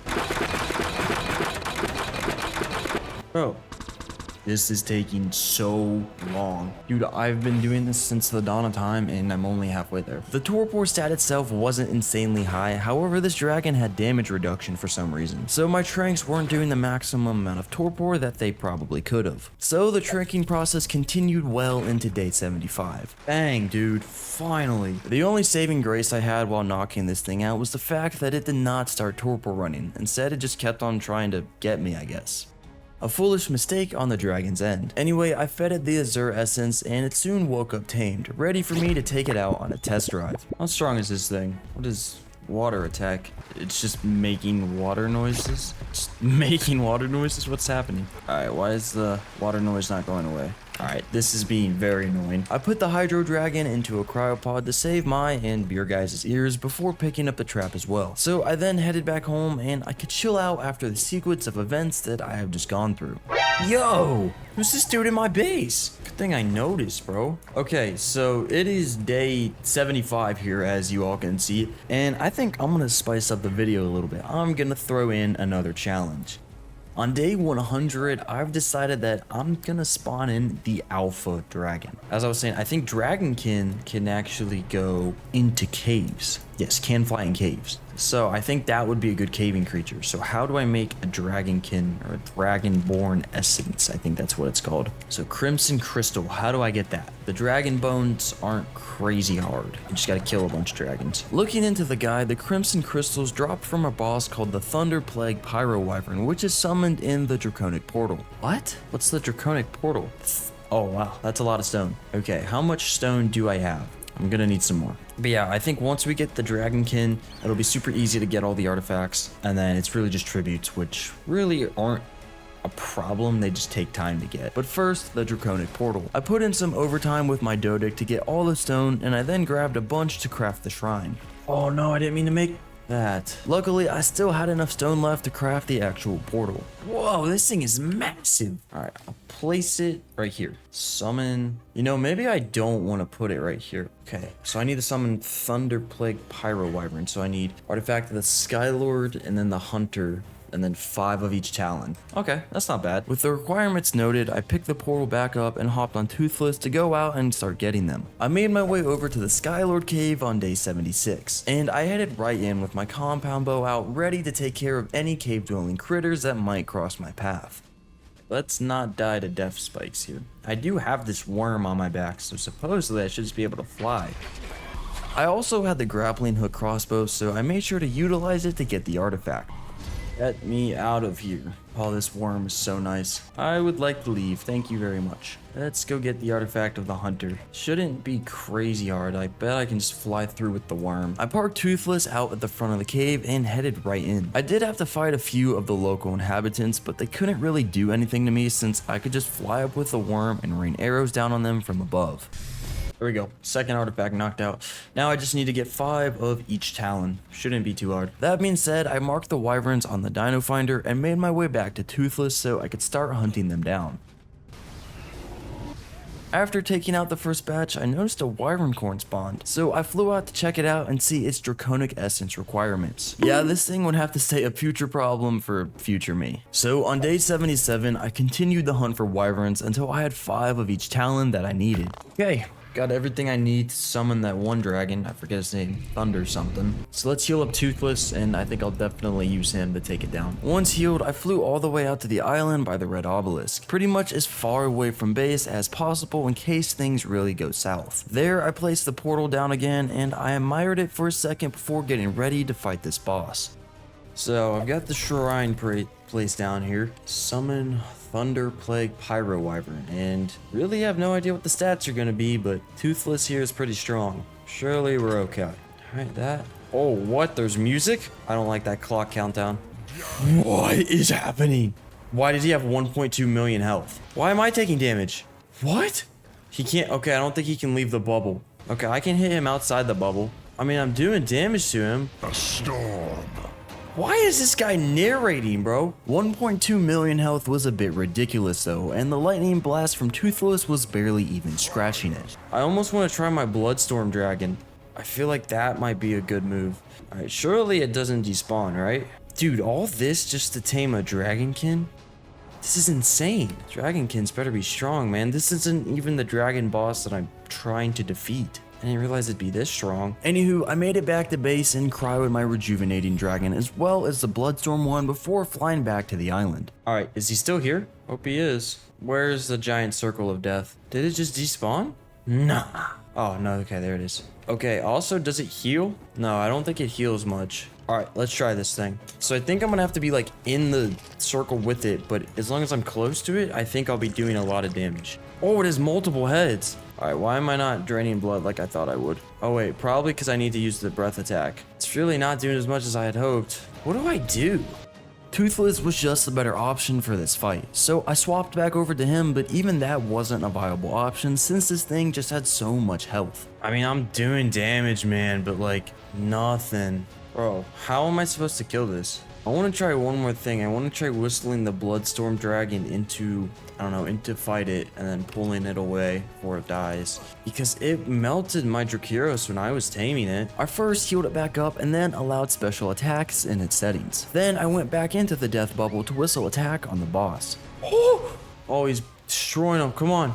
Passive? How much damage did I even do? Oh, we didn't do like any damage to him. Dude, this is not gonna happen. Well, I just don't even know what to do, man. Like, how am I supposed to tame that? Or kill that? Just to tame a Dragonkin so I can go into caves? No, that's not worth it at all. Dude, screw fighting the island dragon. I want to fight this guy. Alright, I have an idea on how we can kill it.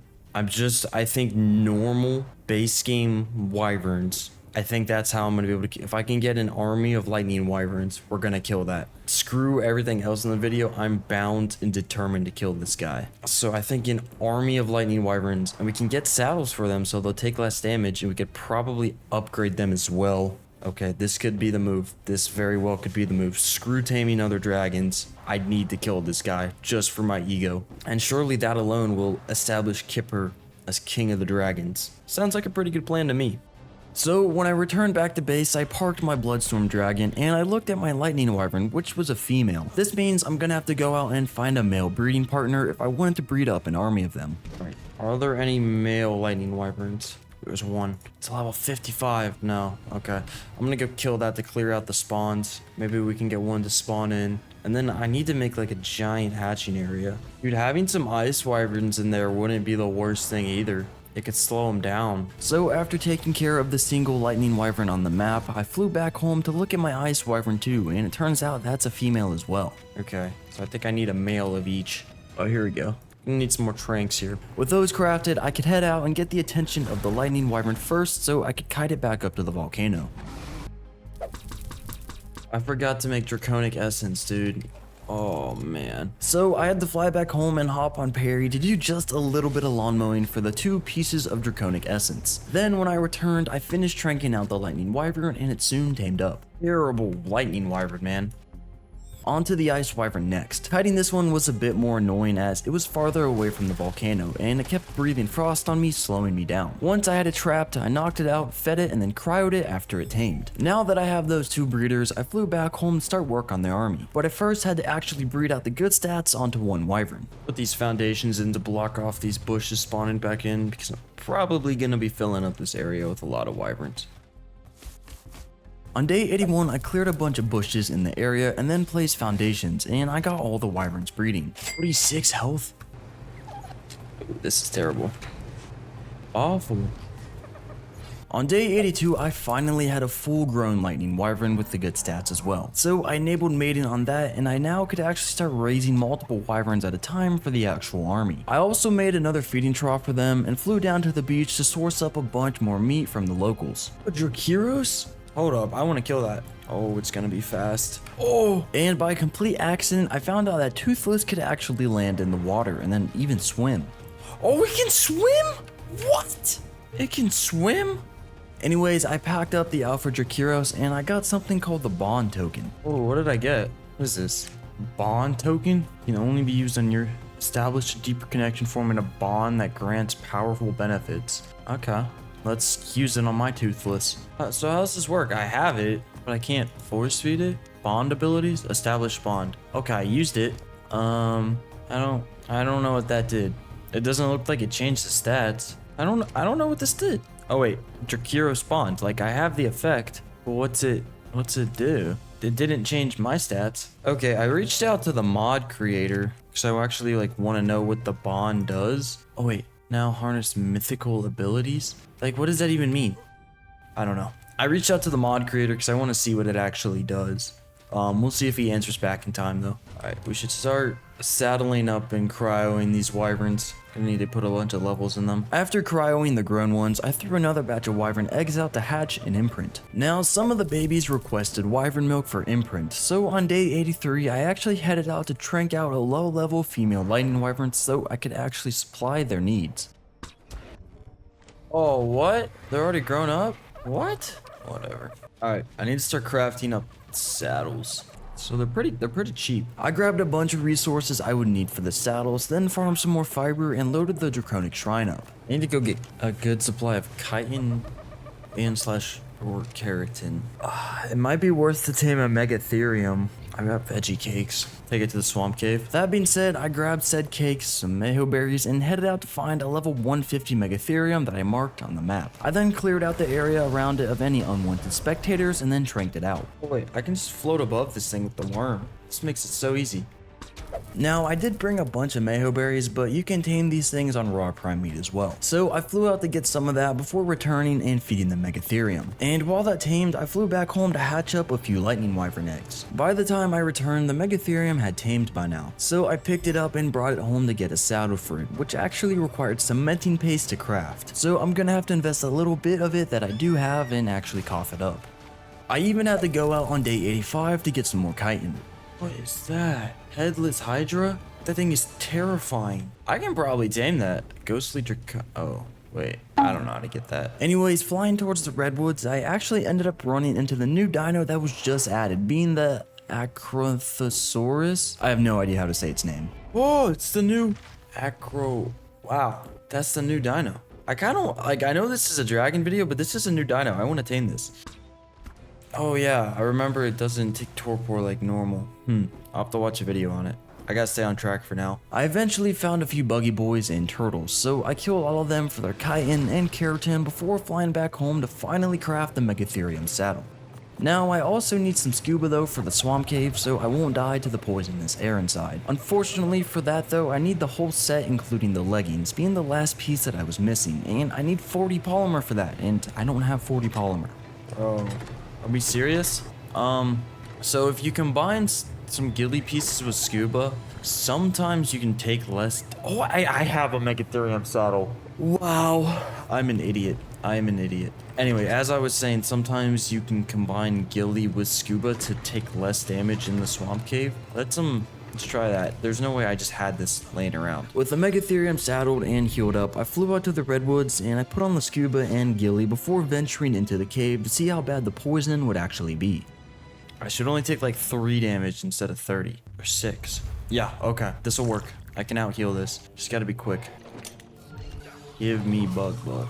Alright, quit harvesting berries, bro. Once all the Meganora aggroed to me, I got a bunch of chitin in seconds. Oh, yeah, we'll be good on chitin. When I returned to the crib on day 86, I threw all the chitin into the Draconic Shrine, and I crafted a bunch of lightning and ice wyvern saddles. I then threw all the wyverns out to saddle them and give them the few levels that they gained while in cryo before stuffing them right back in there. Now I need hide. With my army of wyverns growing, I also needed to make more cryopods to store them in.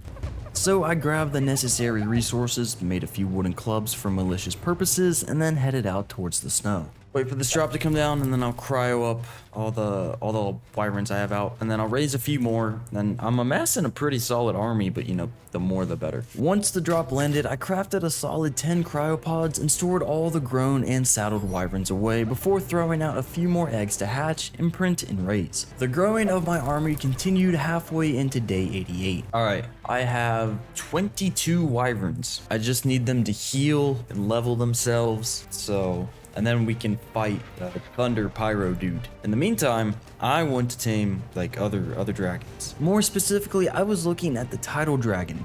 There was one just by Carno Island, so I flew over to check it out. 25 black pearls. And water tanks? Okay. Well, dude, this thing can go underwater. It's just not the quickest. It's not slow, though. I can probably use this to get black pearls from Tusos. All right, let's go try and get some black pearls. I put my scuba on and dove right down deep into the ocean where I had marked the Tuso. Never fought one of these before, have you, Tuso? There we go. Got all the pearls I need. I cannot believe this thing can go underwater. This thing is sick. Back at the crib, I crafted the 2 water tanks that I needed to cook up the so-called Sea Breeze Draconic Essence. And I also queued up some gunpowder in the chemistry bench for more trank darts.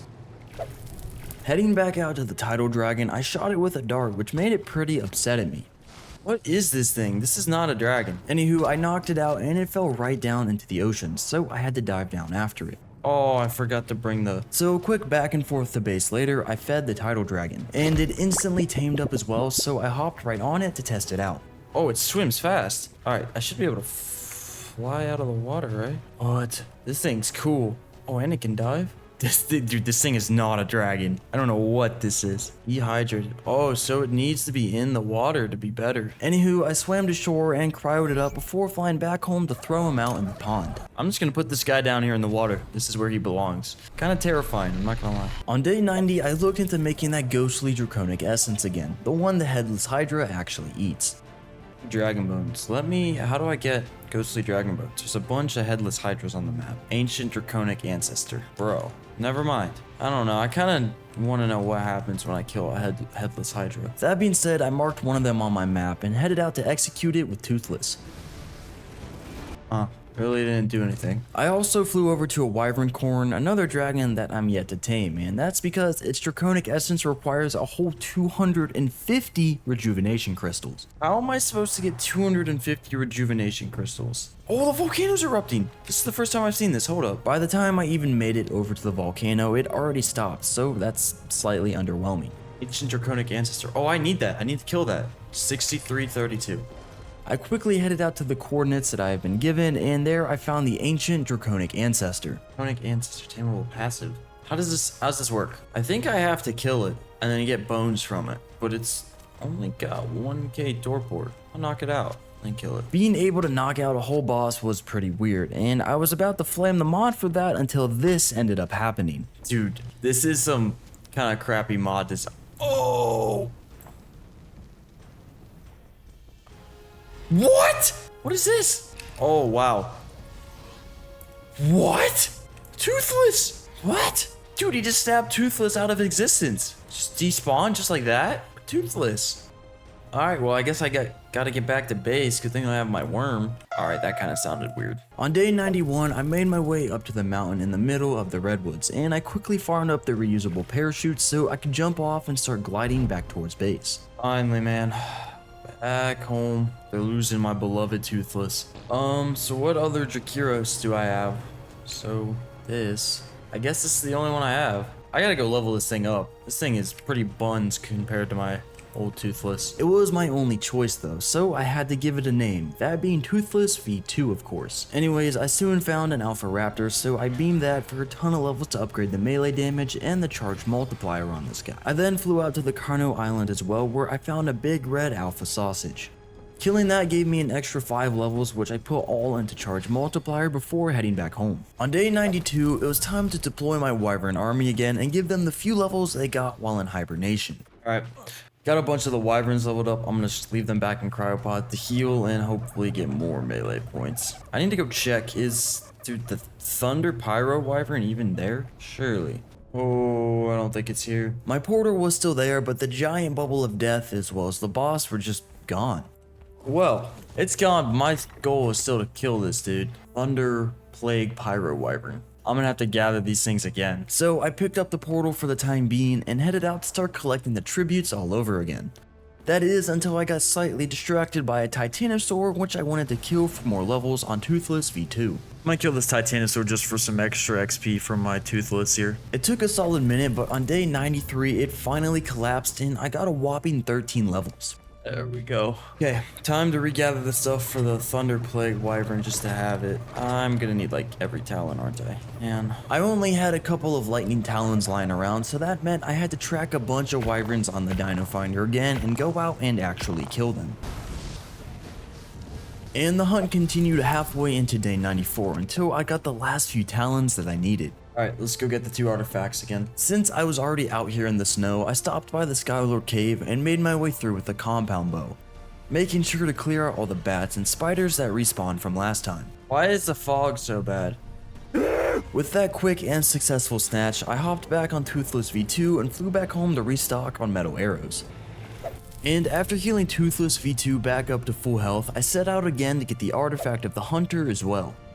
Okay, I need to start making medical brews and preparing myself for the fight a little bit more because my character does take damage, which is not good. You know what, and I might as well use these wyverns too. It's in the open world, so there's no limit. That being said, I leveled them up and crafted saddles for them as well for that little bit of extra protection. I could then hop on Perry V3 and do some good old-fashioned lawn mowing as I needed to farm up as many medical brews as I could before the fight.